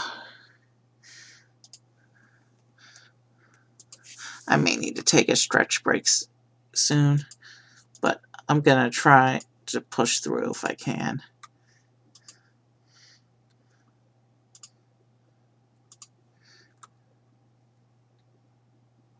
Oh, shoot, I forgot a piece. But you know what? It's okay. Because this is virtual Lego, which means it's okay to forget a piece. We can just slide it in underneath. Something you can't do with physical Lego. You actually have to take it apart to put a piece in, but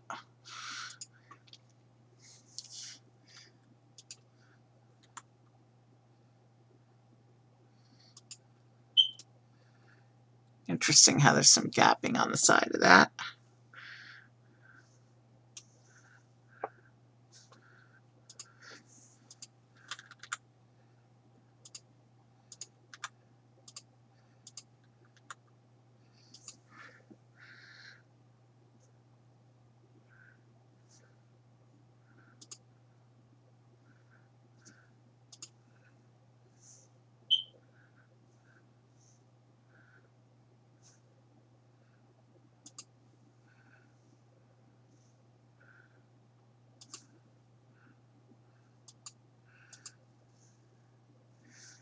Okay.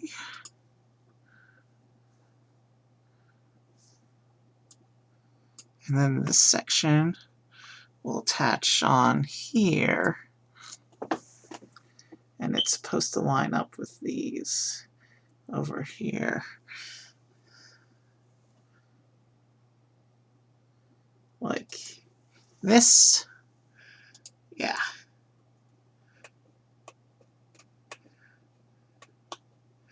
And now we'll come over here.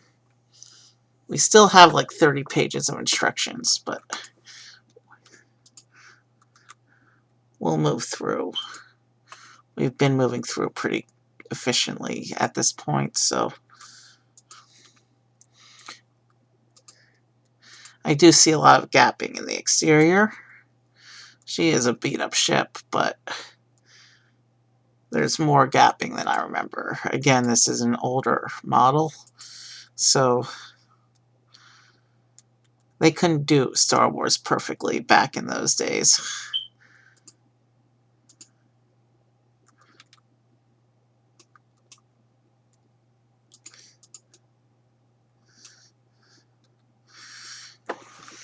Okay,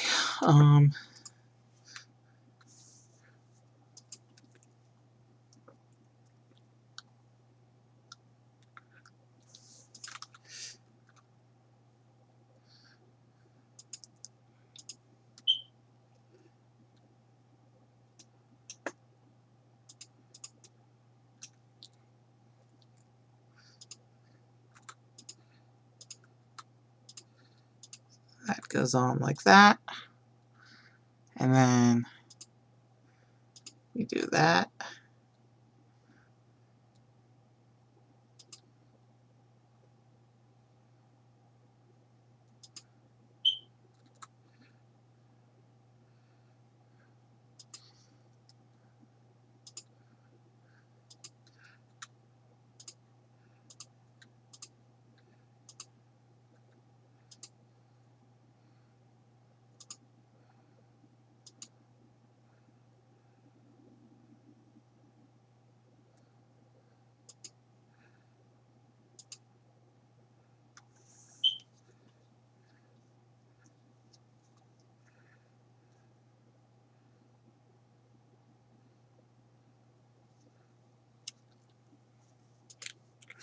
Alright, that goes in like that.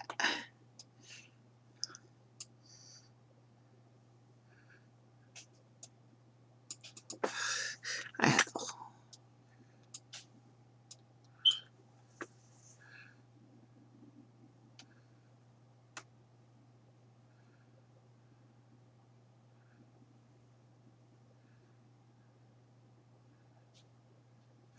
and oh, I think I have a small issue here.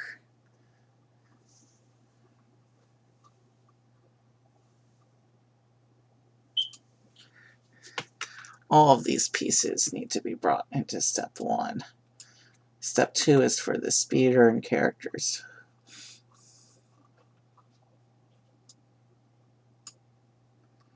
So now if we come down here,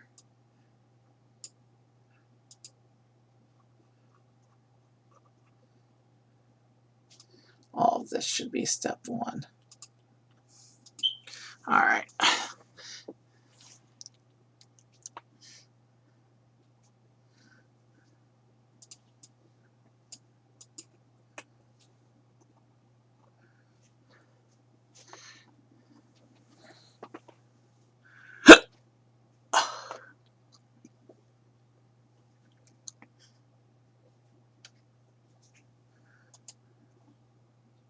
So it looks like we're starting to put some of his tools into place.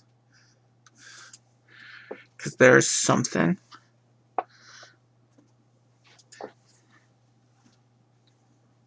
And here it looks like a space survival pack.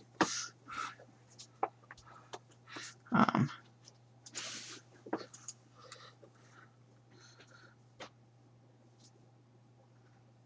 now we come back to the front of the ship. And we start smoothing up some of these edges here.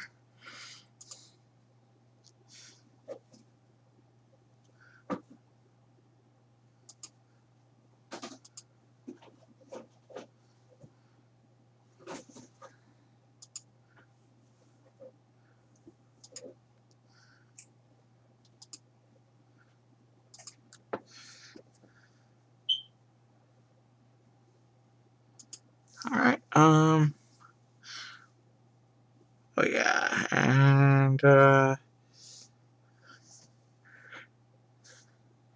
yeah, we gotta get some more of these wedge pieces, which is gonna fill in some of the gapping here in the shape.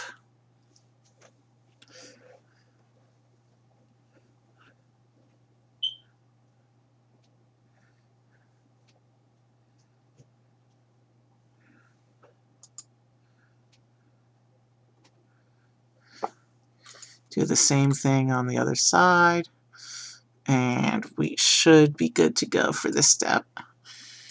On to page 52 at it. Oh, what's going on here? Okay, this step says to put a whole bunch of his tools into the storage compartments. Yeah. I'm not going to do that. I mean, the ship still isn't fully built yet. But yeah. Let me show you what this step is doing.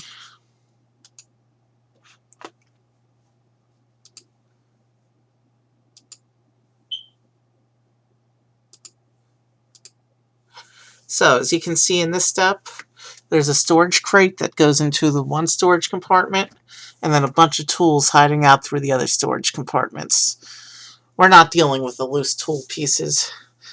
They're not going to be visible in the final render anyway. So why bother going through all that effort? Just know they're there. I will do the storage crate, though. Alright. Back to the studio.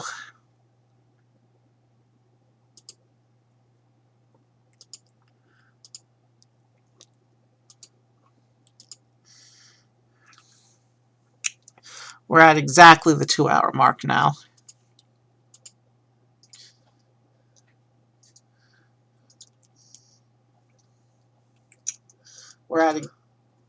So we've got about 20 pages left to go in the build. So let's put this little container together.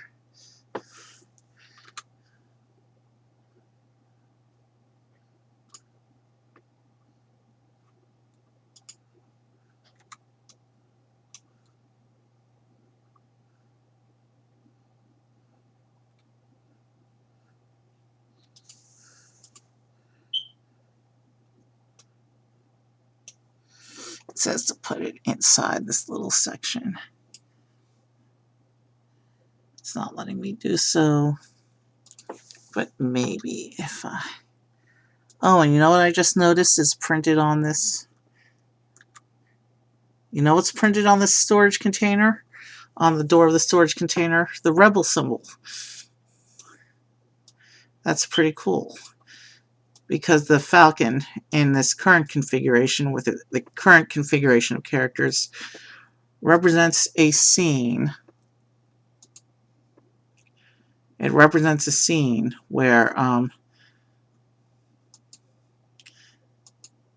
Han hasn't technically joined the Alliance yet.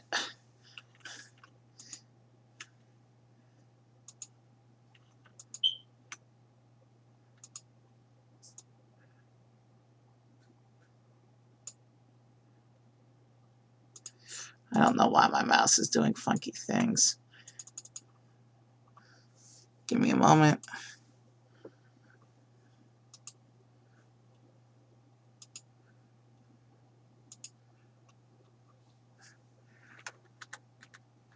Okay, something funky just happened with my studio view. So,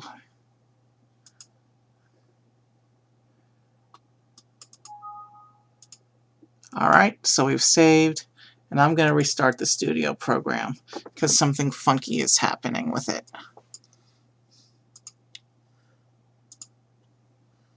Let's come back in.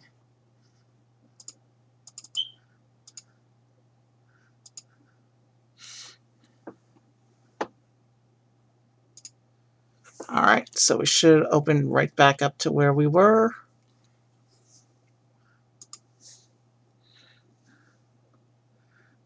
With the storage crate.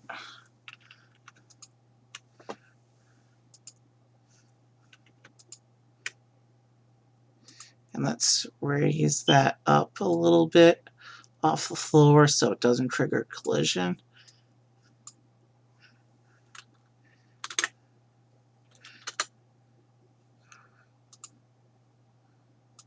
Alright. We're not going to deal with all those funky little tools we saw before, though. Is there anything that's on clips, though? On clips we will make an exception for.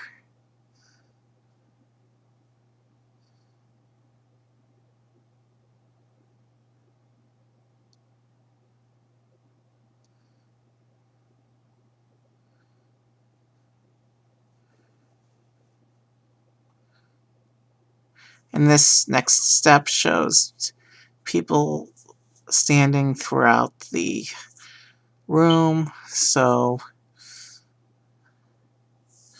yeah. Or just for the render, I'm going to put the people standing in front of the ship. Even though that's not natural, the inside of the ship's going to be closed off. You can also see that now that the people are in, I'm not used to seeing people in the middle of the instructions, but you can see now that the people are in. That probably means we're done with interior detail. So you can see just how undetailed this version is compared with the later versions.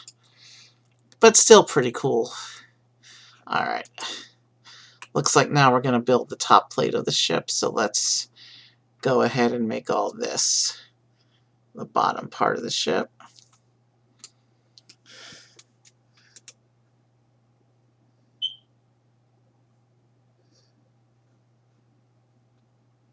That way we can move the ceiling later.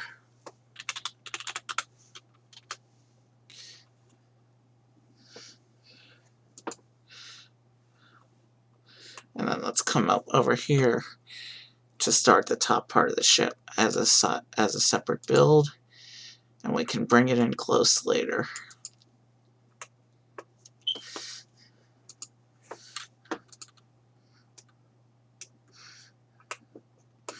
Wedge is a famous and popular Rebel pilot, but I don't think he ever piloted the Falcon. Not unless there's a story I don't know about.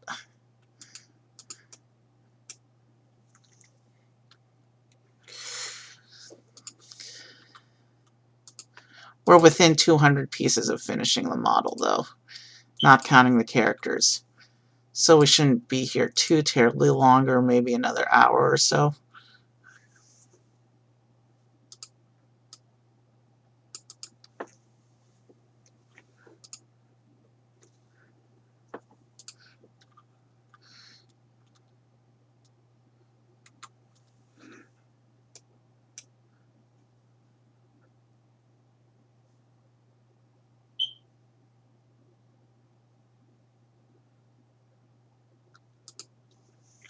Placement matters, so I'm trying to make sure everything is lined up correctly on these two bricks.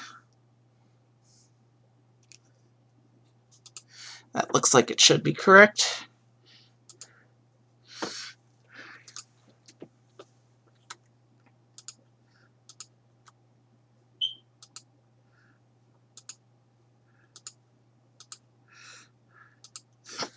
Okay,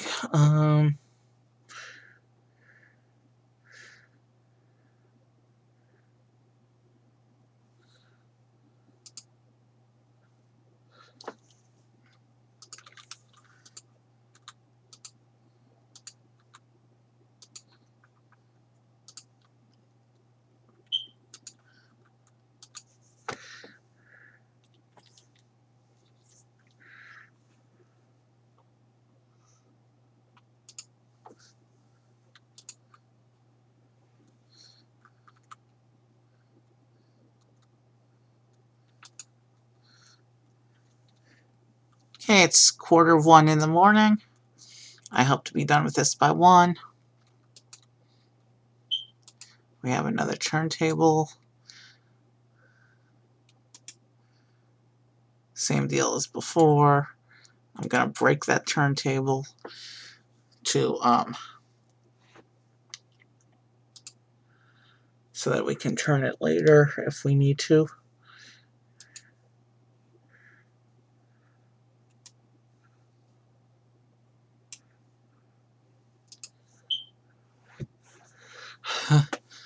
Sub-build of the sub-build, huh? Man, this is getting convoluted.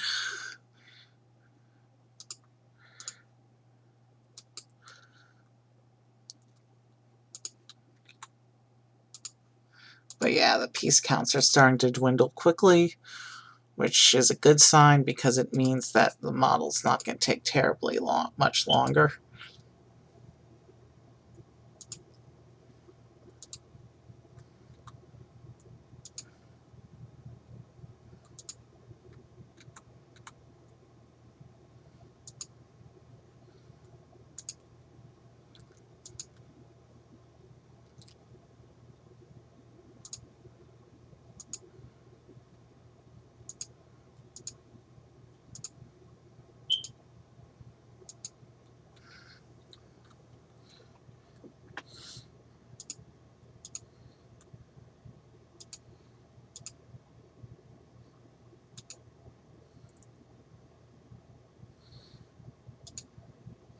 It says, oh, it says I'm supposed to build 2 of these things. So, you know what? Because we're on the computer, you know what we can do? We can do this, this. What just happened? Do this. No, my mouse is doing something funky. That's what we want to do. So we now have 2 copies of that piece that we can then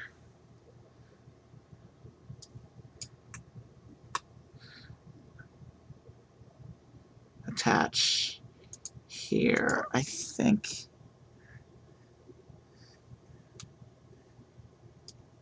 And then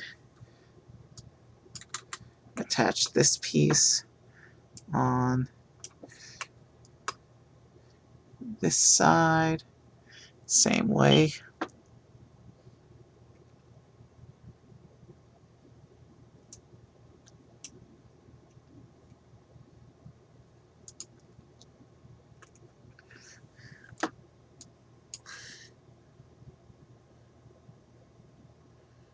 Okay, let's try it another way then. Let's try doing it like this. So it thinks this piece is supposed to be on top. There we go. We got it all lined up.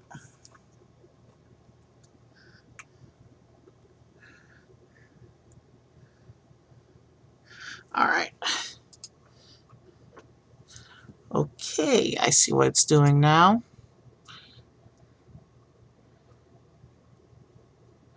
Top of the ship.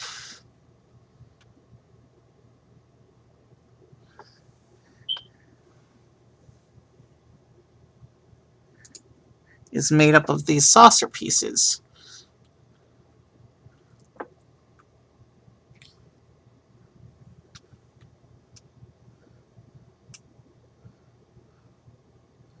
I'm trying to see how it lines up there.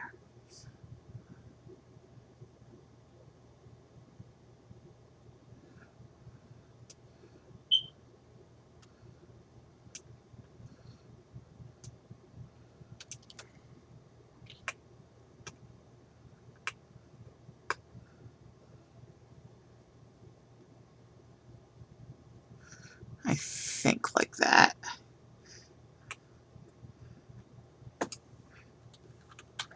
And these are printed pieces, it looks like. Now on some of the more modern designs, these sections are actually brick built.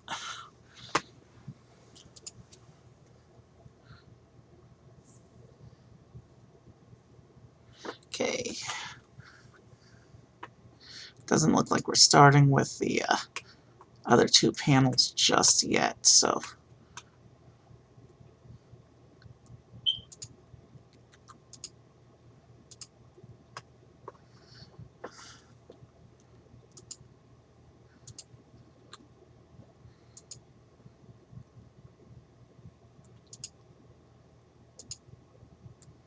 this is going to be another 2-timeser.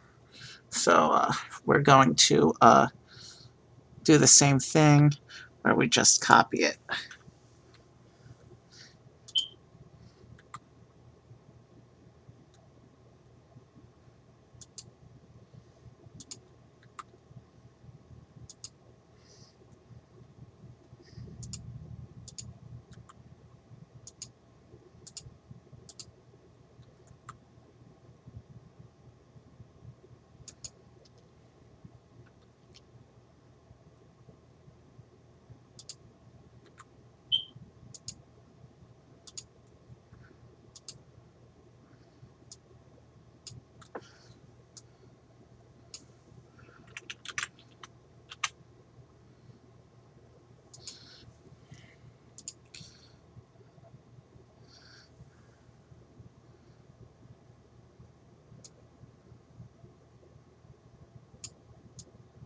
So this part attaches onto the edge of the saucer like that.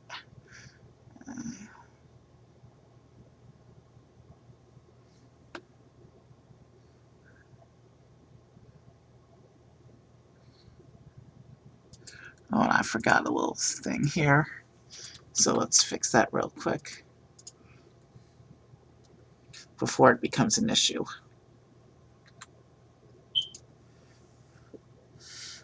And then we'll take this. So other than the panels, it looks like this top section is mostly skeleton-y.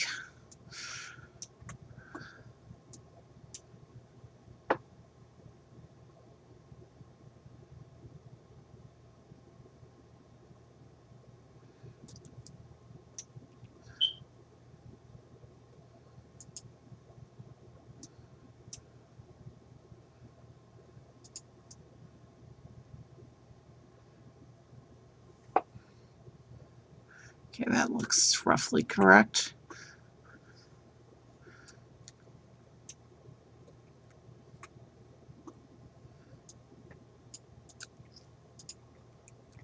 And now we add the other two panels sections to complete the shape.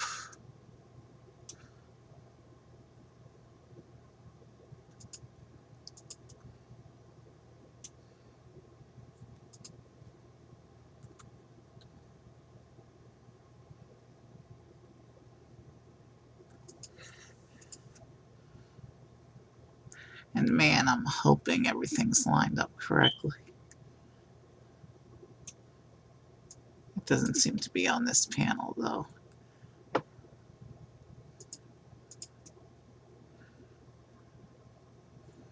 Okay, I'm hoping that now everything is lined up correctly. Okay.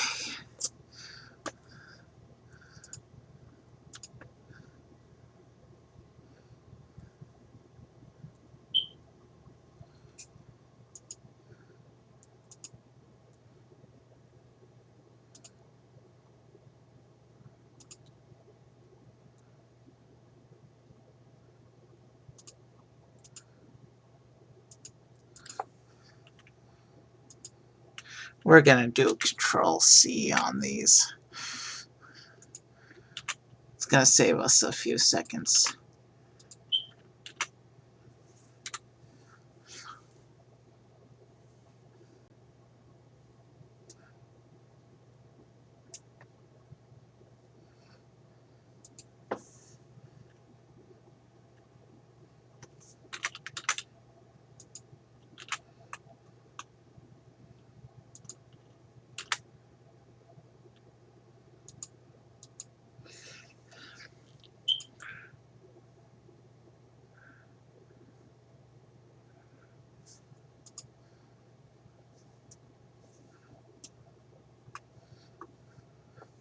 And now we need some more hinges.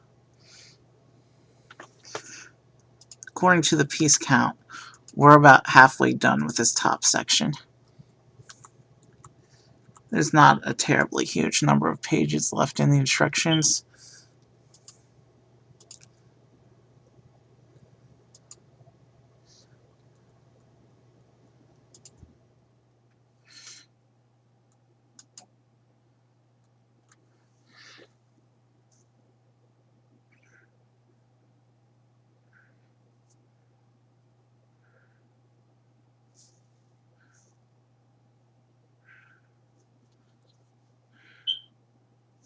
And it looks like this piece is going to be another ×2 section.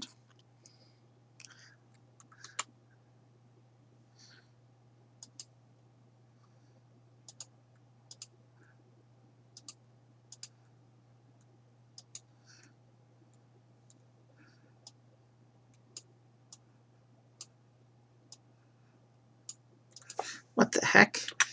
That's not the mouse controls I used at all.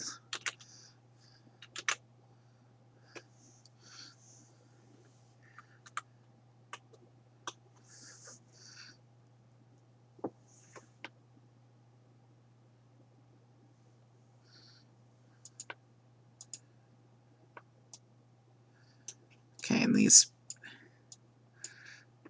two pieces will have to be hinged down a little bit to make approximate shaping. Let's see here.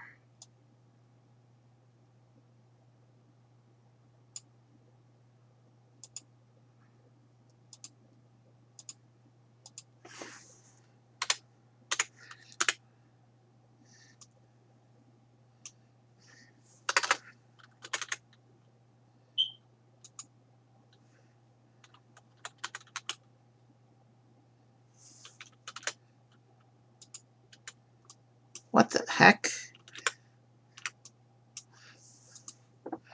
I don't know why my mouse is being a little funky right now.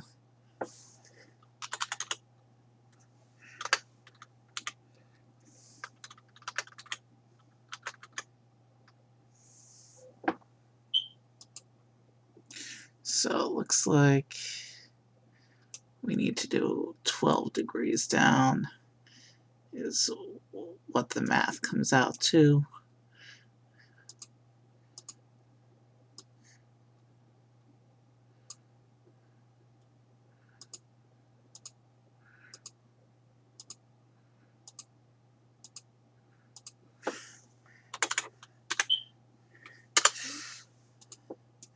Alright, so those panels are as good as they're going to be. And then we also have some of these guys going on.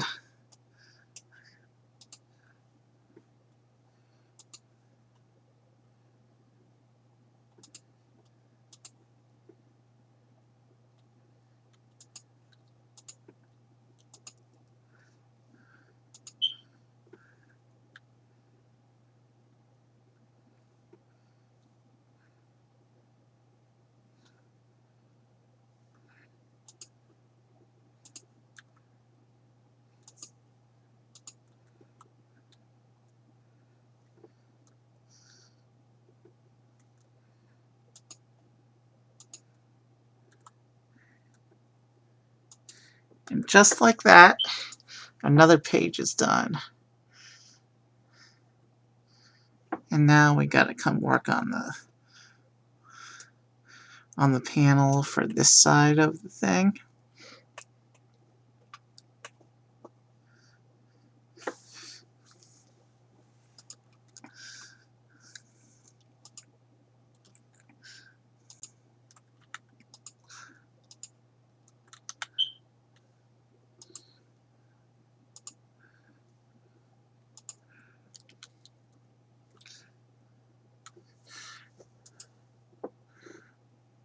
And then we have an 8x6 like this.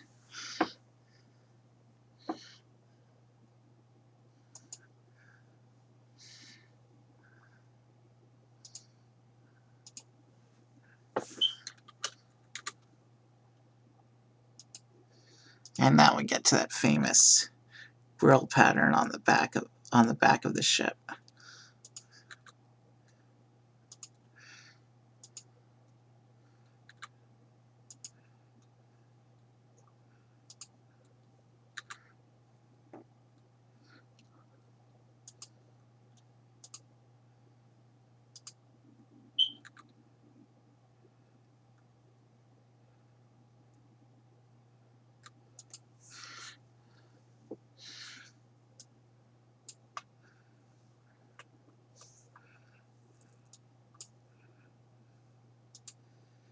I'm assuming this is going to be the same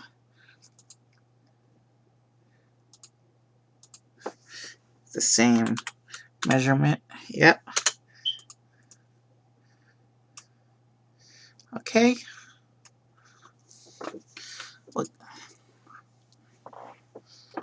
Okay.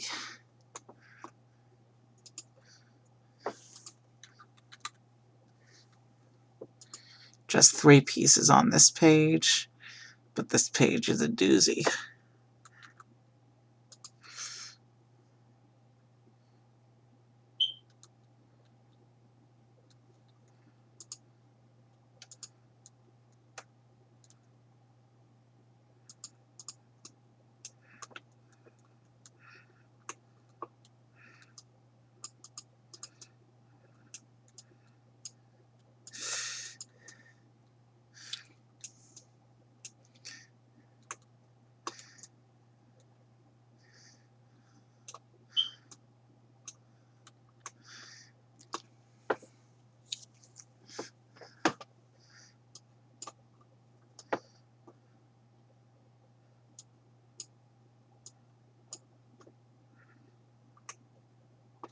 And then this will plug in right there,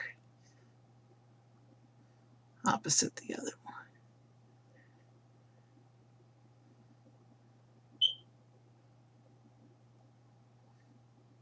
I'm not sure why I can't get it to line up correctly. There we go.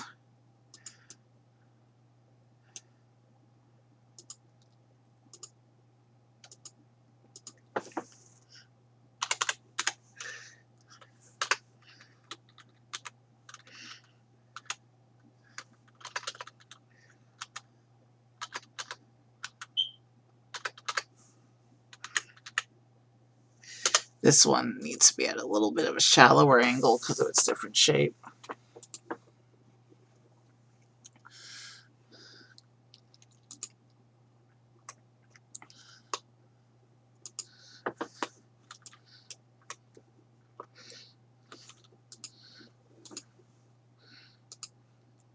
You can see how the pieces are starting to run out. That just means we're getting close to completion here.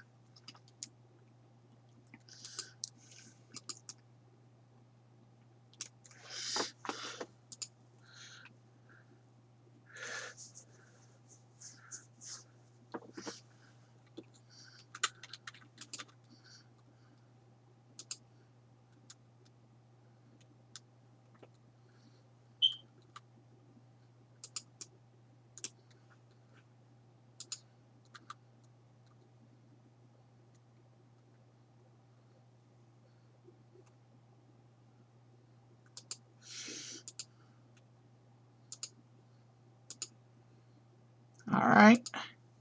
Yeah, sorry I was kind of stopped talking. I'm trying to focus on getting this done. It's really late now, and I really just want to get this build done so that we can all get some sleep.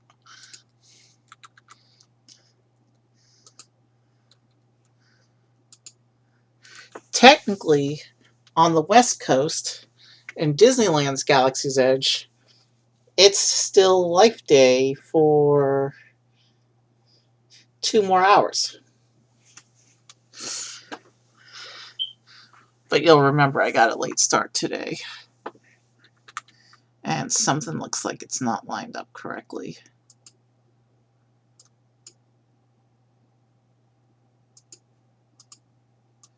Yeah. Now that's fixed. There's only about 10 pages of instructions left.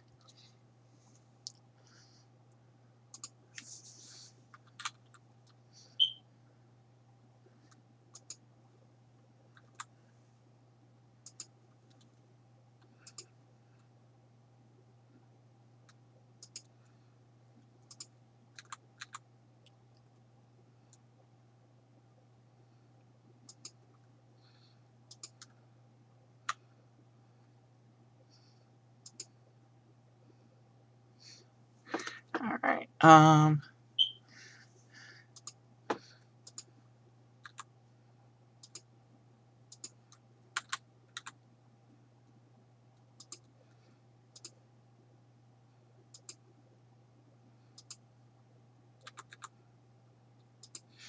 There.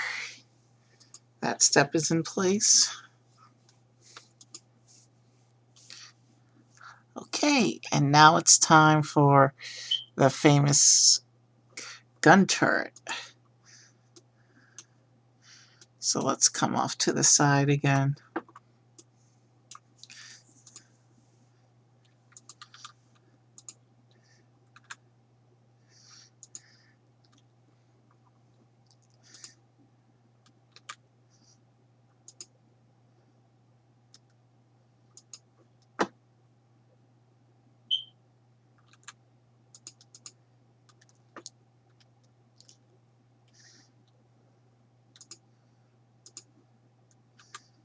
And you know what? The instructions have the turret pointing backward, but I'm actually going to put it facing forward for purposes of the render.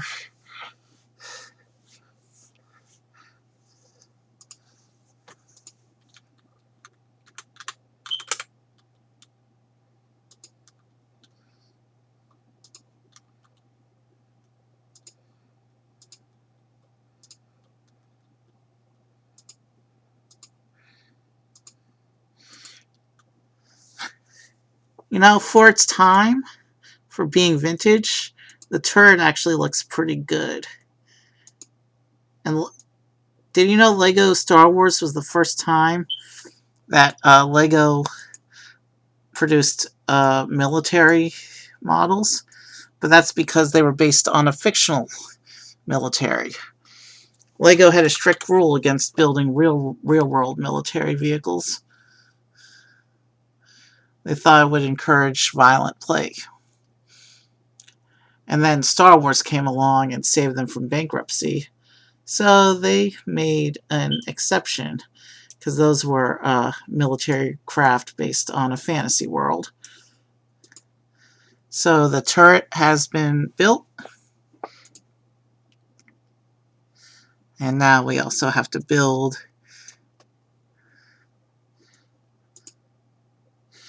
the dish.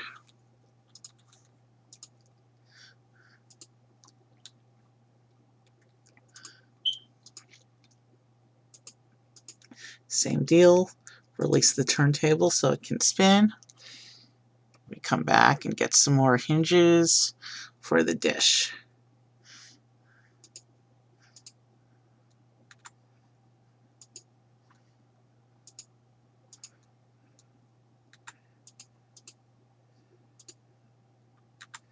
Yeah, we're almost out of pieces here.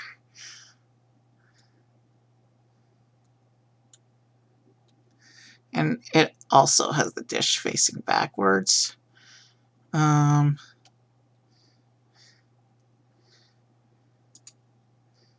Let's just focus on getting this put together.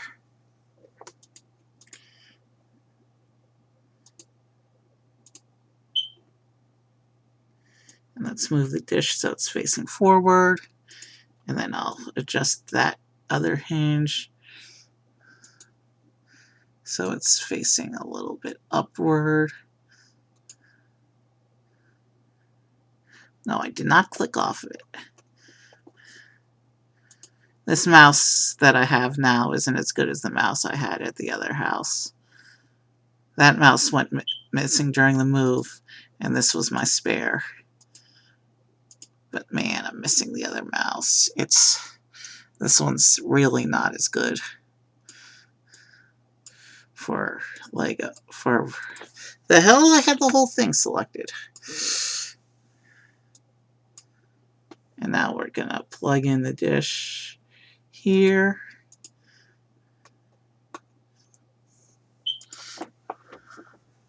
And then this whole unit, we'll call it top.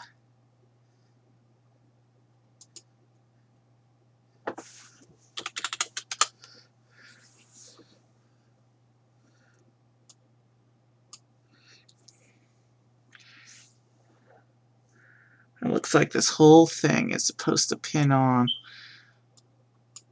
to that pin on the bottom. So we're gonna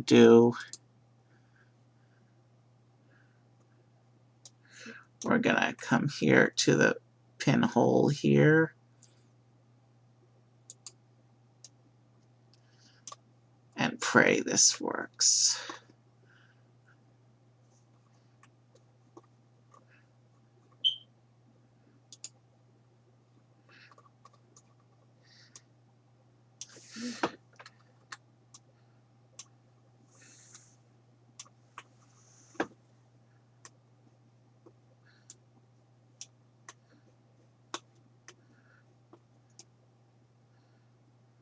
What the hell?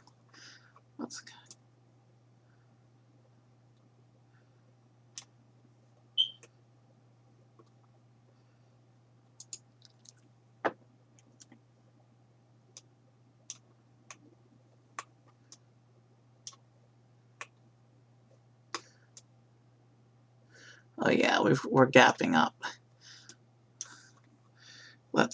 We didn't do that correctly.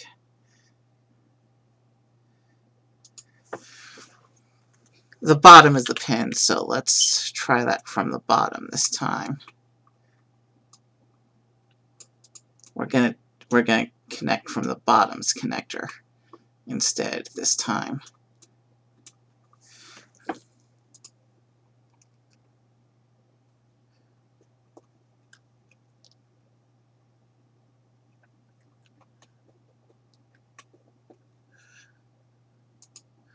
So the top portion of the pin.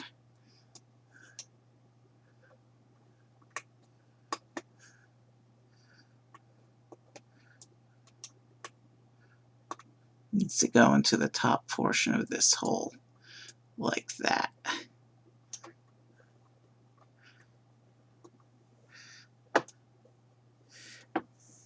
And now we appear to be more correctly sandwiched, but still not there because, as you can see, we have collisioning going on.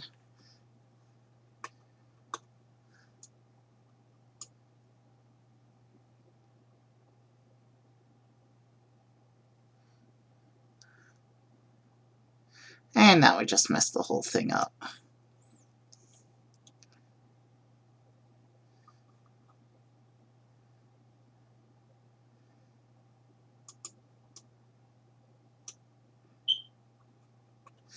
Let's try this one more time.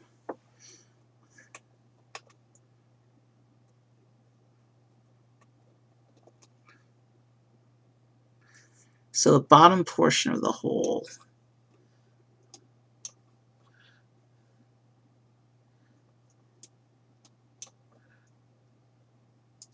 bottom portion of the peg, not quite. What if we do bottom portion of the hole, top portion? So bottom of the hole, top half of the peg. We still have a little bit of collisioning and some gapping as well. If we turn collision off, it looks pretty decent from the outside. And we want to have collision off right now because the thing, so.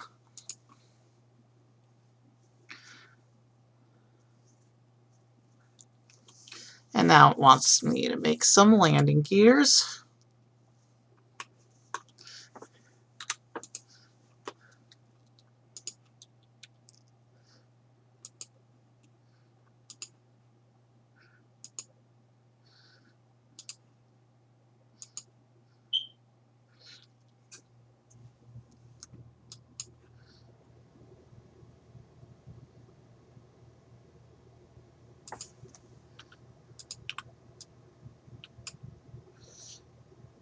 That's not what I did. That's how things supposed to be.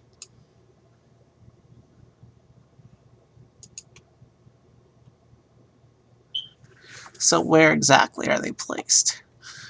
Alright, placement shouldn't be too hard.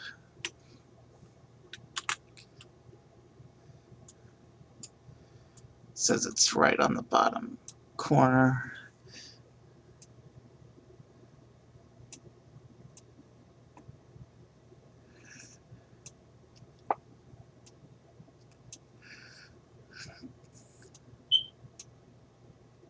Alright, tell you what we're gonna do. What the heck? That's not what I did. I did the Control-C on this part.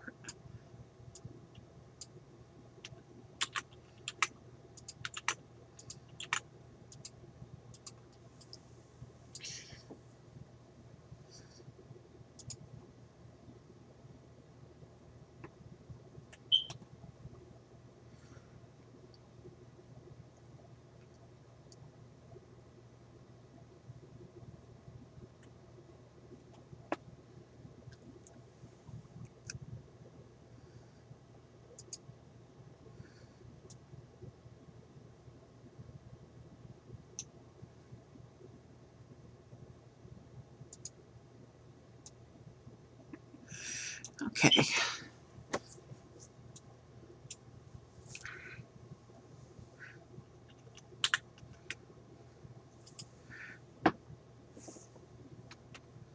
What's gonna happen is these parts where we can clearly see the color. These I'm gonna put in, and then I'll copy over the other bits. My mouse is not making this a fun time.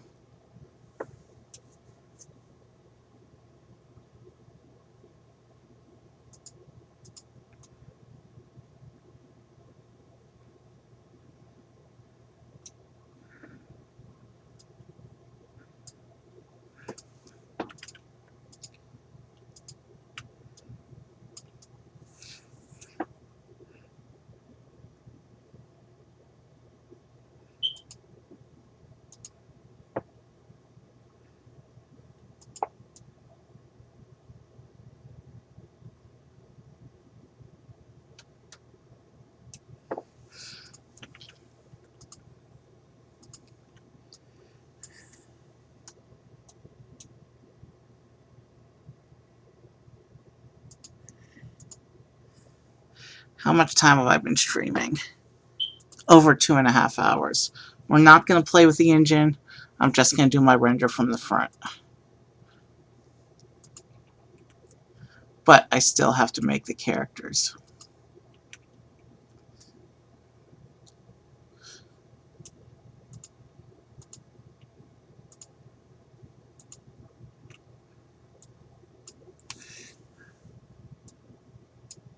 I don't know why my mouse is being so funky. The first 2 hours of the stream, it was behaving fine.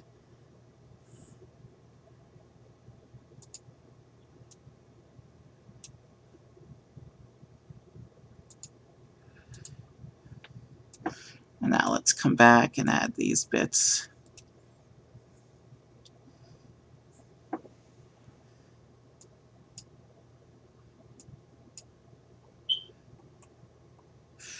You know what we'll do?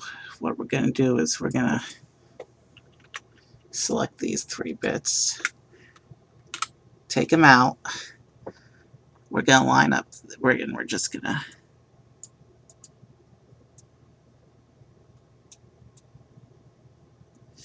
yeah. We're not going to mess around too much. We're going to do it this way.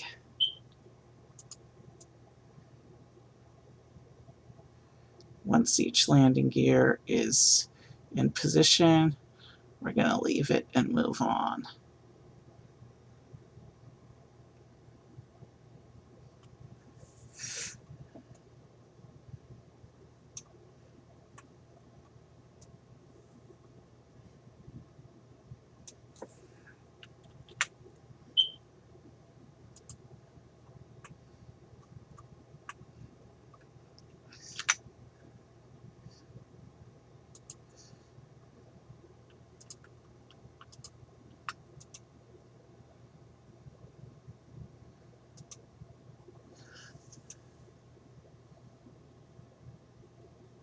And we're going to call these legs.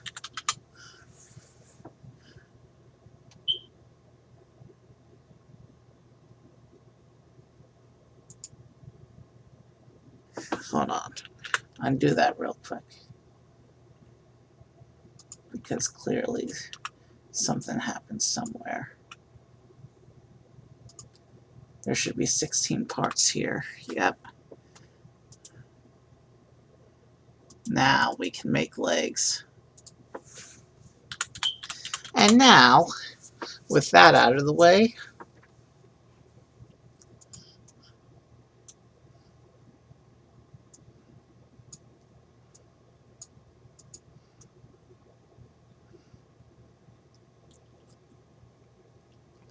let's take the shot from this side so the cockpit is prominent.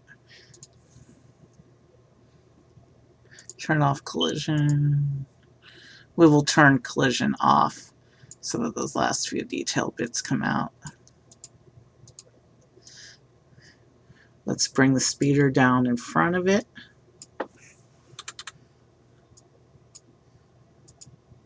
Let's adjust the view of the ship till it's somewhat satisfying.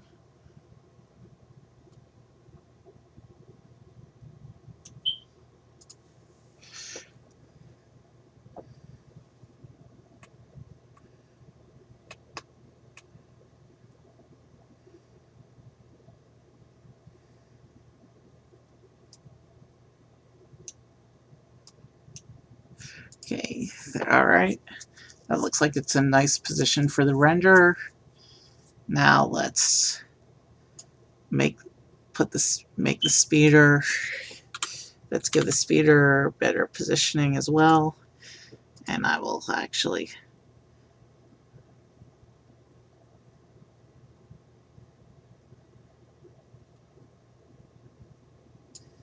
think that's a good position for the speeder. And now let's go back and make the people.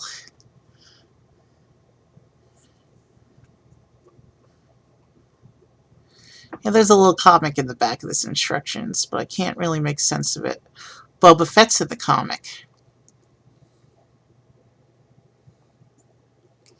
Anyway, we need to make the people. So Let's come back to the top of the instructions, to the page.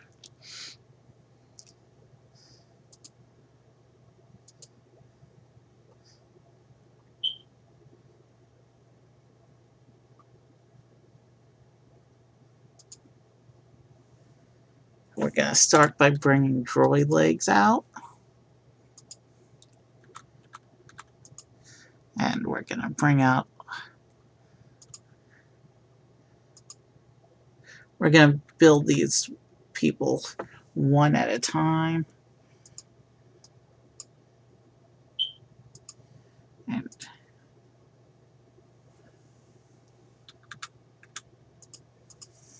that's classic R2-D2 before they refined the dome printing. Anyway,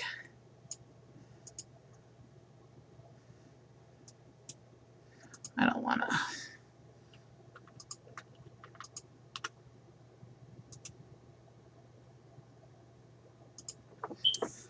So we have our first character.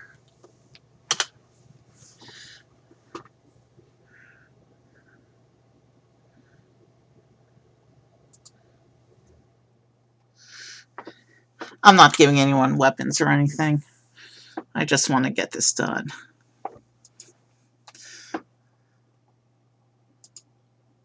You can see how Chewbacca uses a plain brown torso.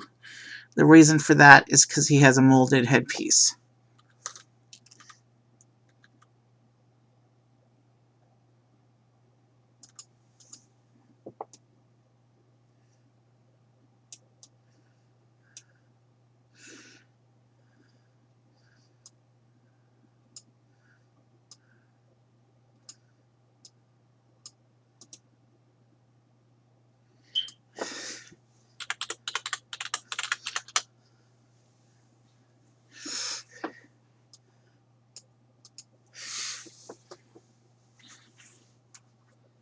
I like Wookiee cookies because they're a little chewy. I'm sorry. I'm sorry.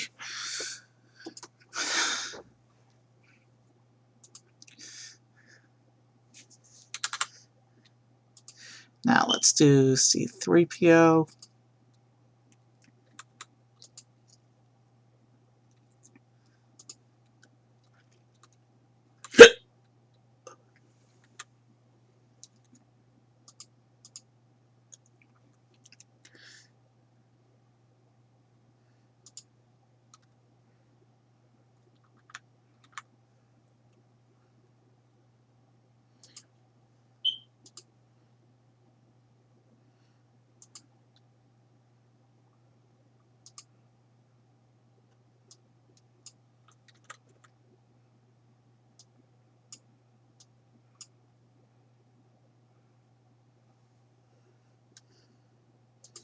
That's the wrong hand.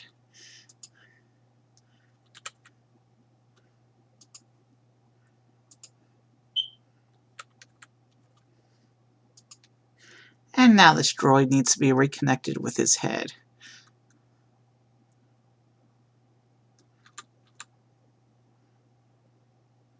So we've done the non-human characters, and now we got to do the humans.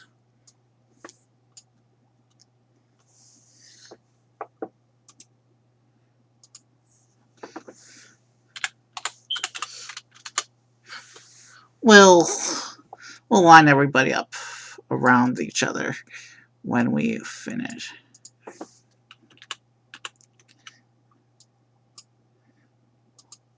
When I finish. All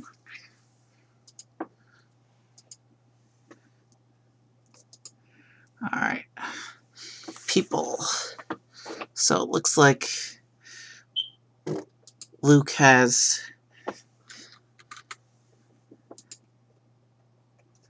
this leg.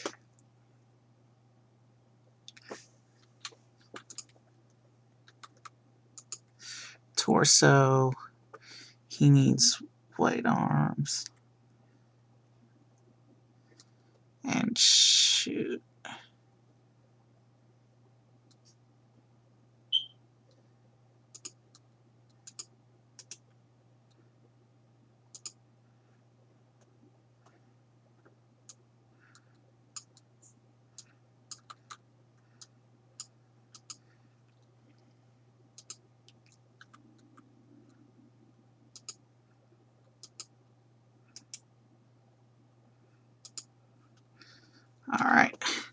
Somehow we were missing one copy of arm pieces. We're also missing a copy of hand pieces.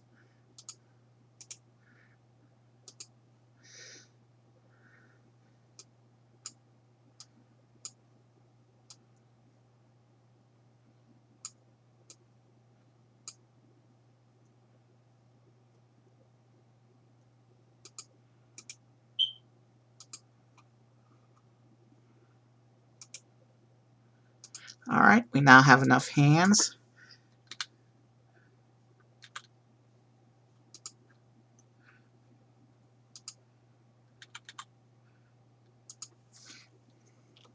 Okay, which head is Luke?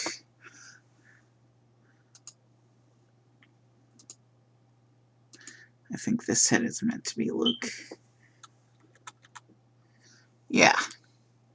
According to the picture, this is our Luke head. This is our Luke hair.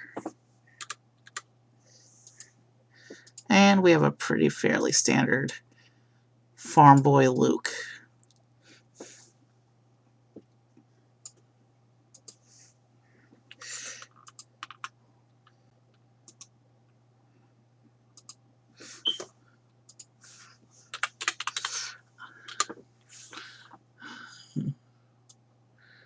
Now we have to make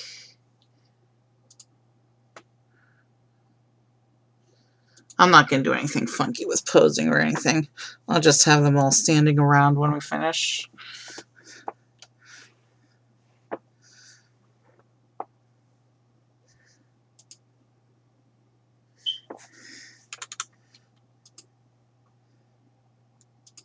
So now we're going to make Leia.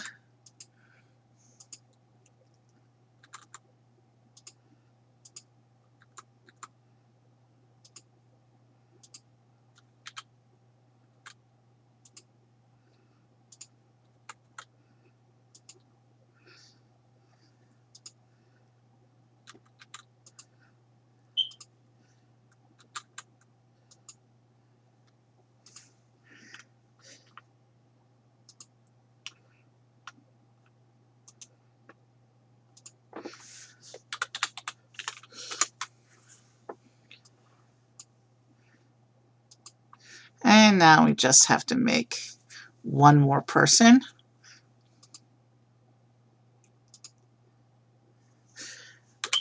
Normally the instructions say to do the people first, and so did these instructions, but I felt they would have been in the way with the build based on past experience, which is why we're doing the people last. And I like what Lego does now with the bigger sets, is they don't put, for bigger sets, they don't put all the characters in the first bag anymore. Instead, what they do is, when there's a lot of characters, they will put them into different bags throughout the build process, and then you get access to characters as you build. It's kind of clever how they do that.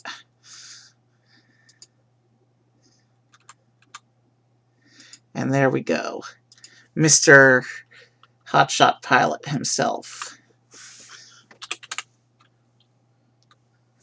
Oh, I forgot to do.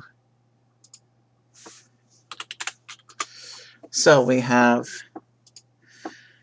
6 characters, a speeder.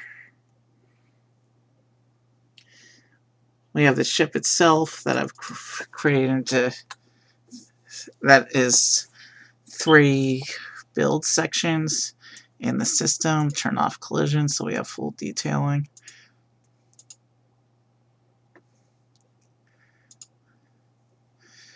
Alright. And we will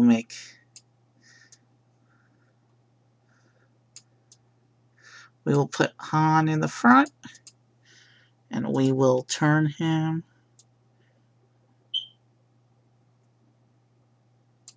to face directly forward.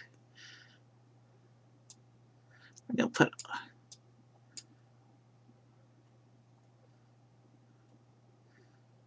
to put R2-D2 over here.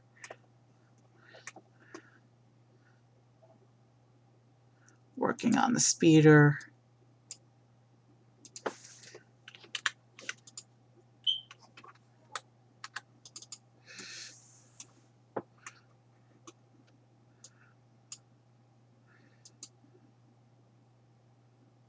No, I'm not going into it.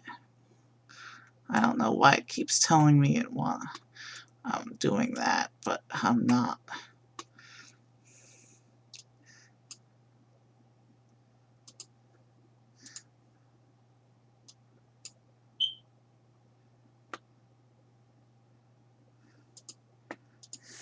So we have R2. No, he shouldn't be standing on the speeder. He should be standing behind it, working on it.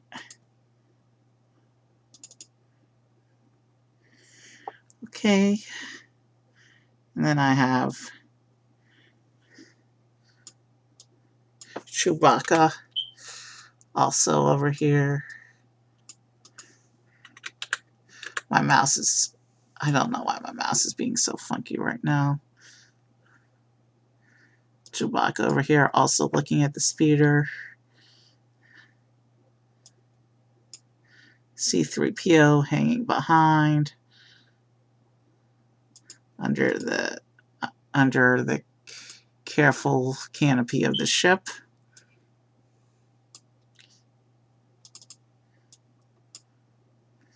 And then I'll put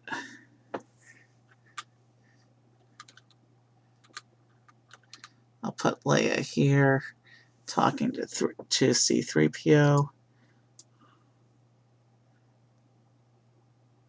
I'm trying to minimize that engine hose gap there so it looks like a solid piece. I think that's the best we're going to get. And I'll move her angle a little bit.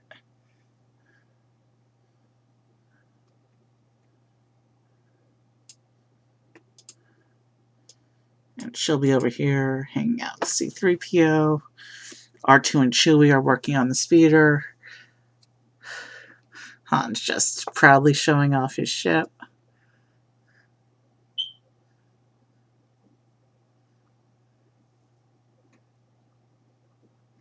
My mouse has just jumped on. My mouse keeps jumping on me. I really need to get a better mouse for doing Lego and gaming.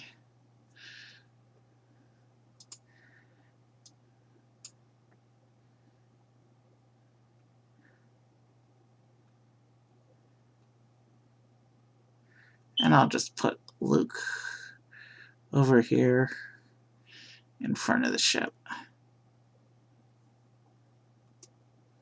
Let's just find him a place on the ground.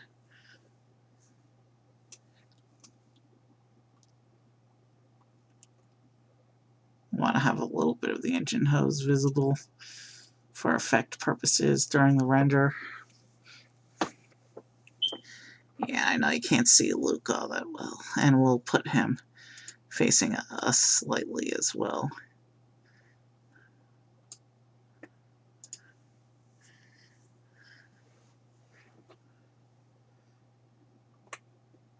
Now let's center the ship a little bit. And that's the perfect place for the render. Let's save it off. And as usual, I'm rendering off stream, so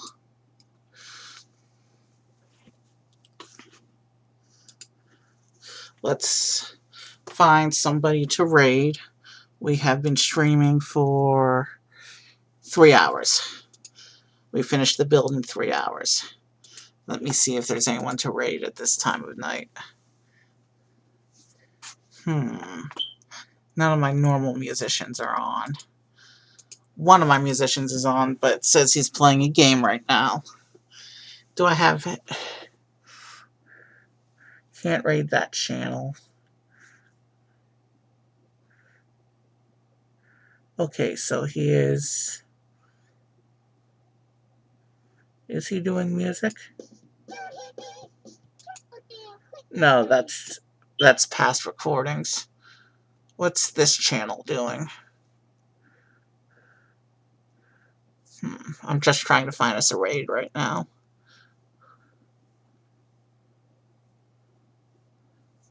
Oh, that's reruns. We don't care about that. What's going on in this channel?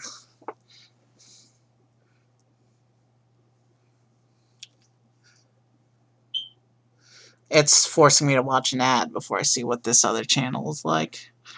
Uh, there's only one musician online right now, which says that it's doing music. I mean, I could go to Discovery, but I don't feel like it. So I generally just like going from the follow list at the end of stream. So yeah, we're gonna sit on this picture for a minute. That canon of Disney. Okay, well, there's no options right now, so we're gonna raid Christy Kate's music because that's the only musician on right now. So yeah, have a happy Life Day weekend, everybody. Um, it's still Life Day out in Galaxy's Edge West. It's still Life Day for 80 more minutes. So, but have a happy Life Day weekend, and I'll see you over the weekend for some more Nostalgia November.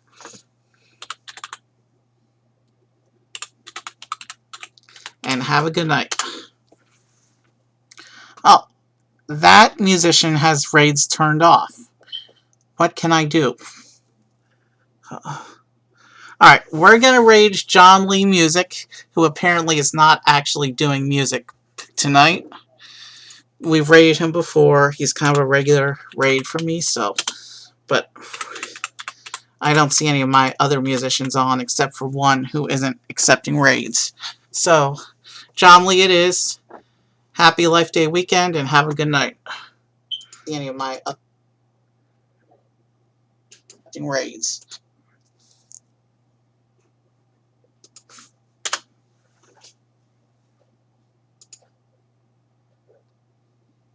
Raids.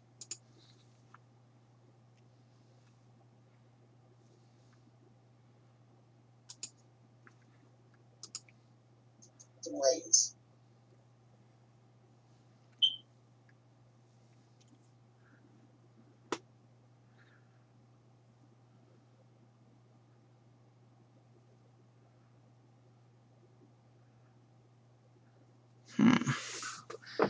Looks like he's actually on break right now.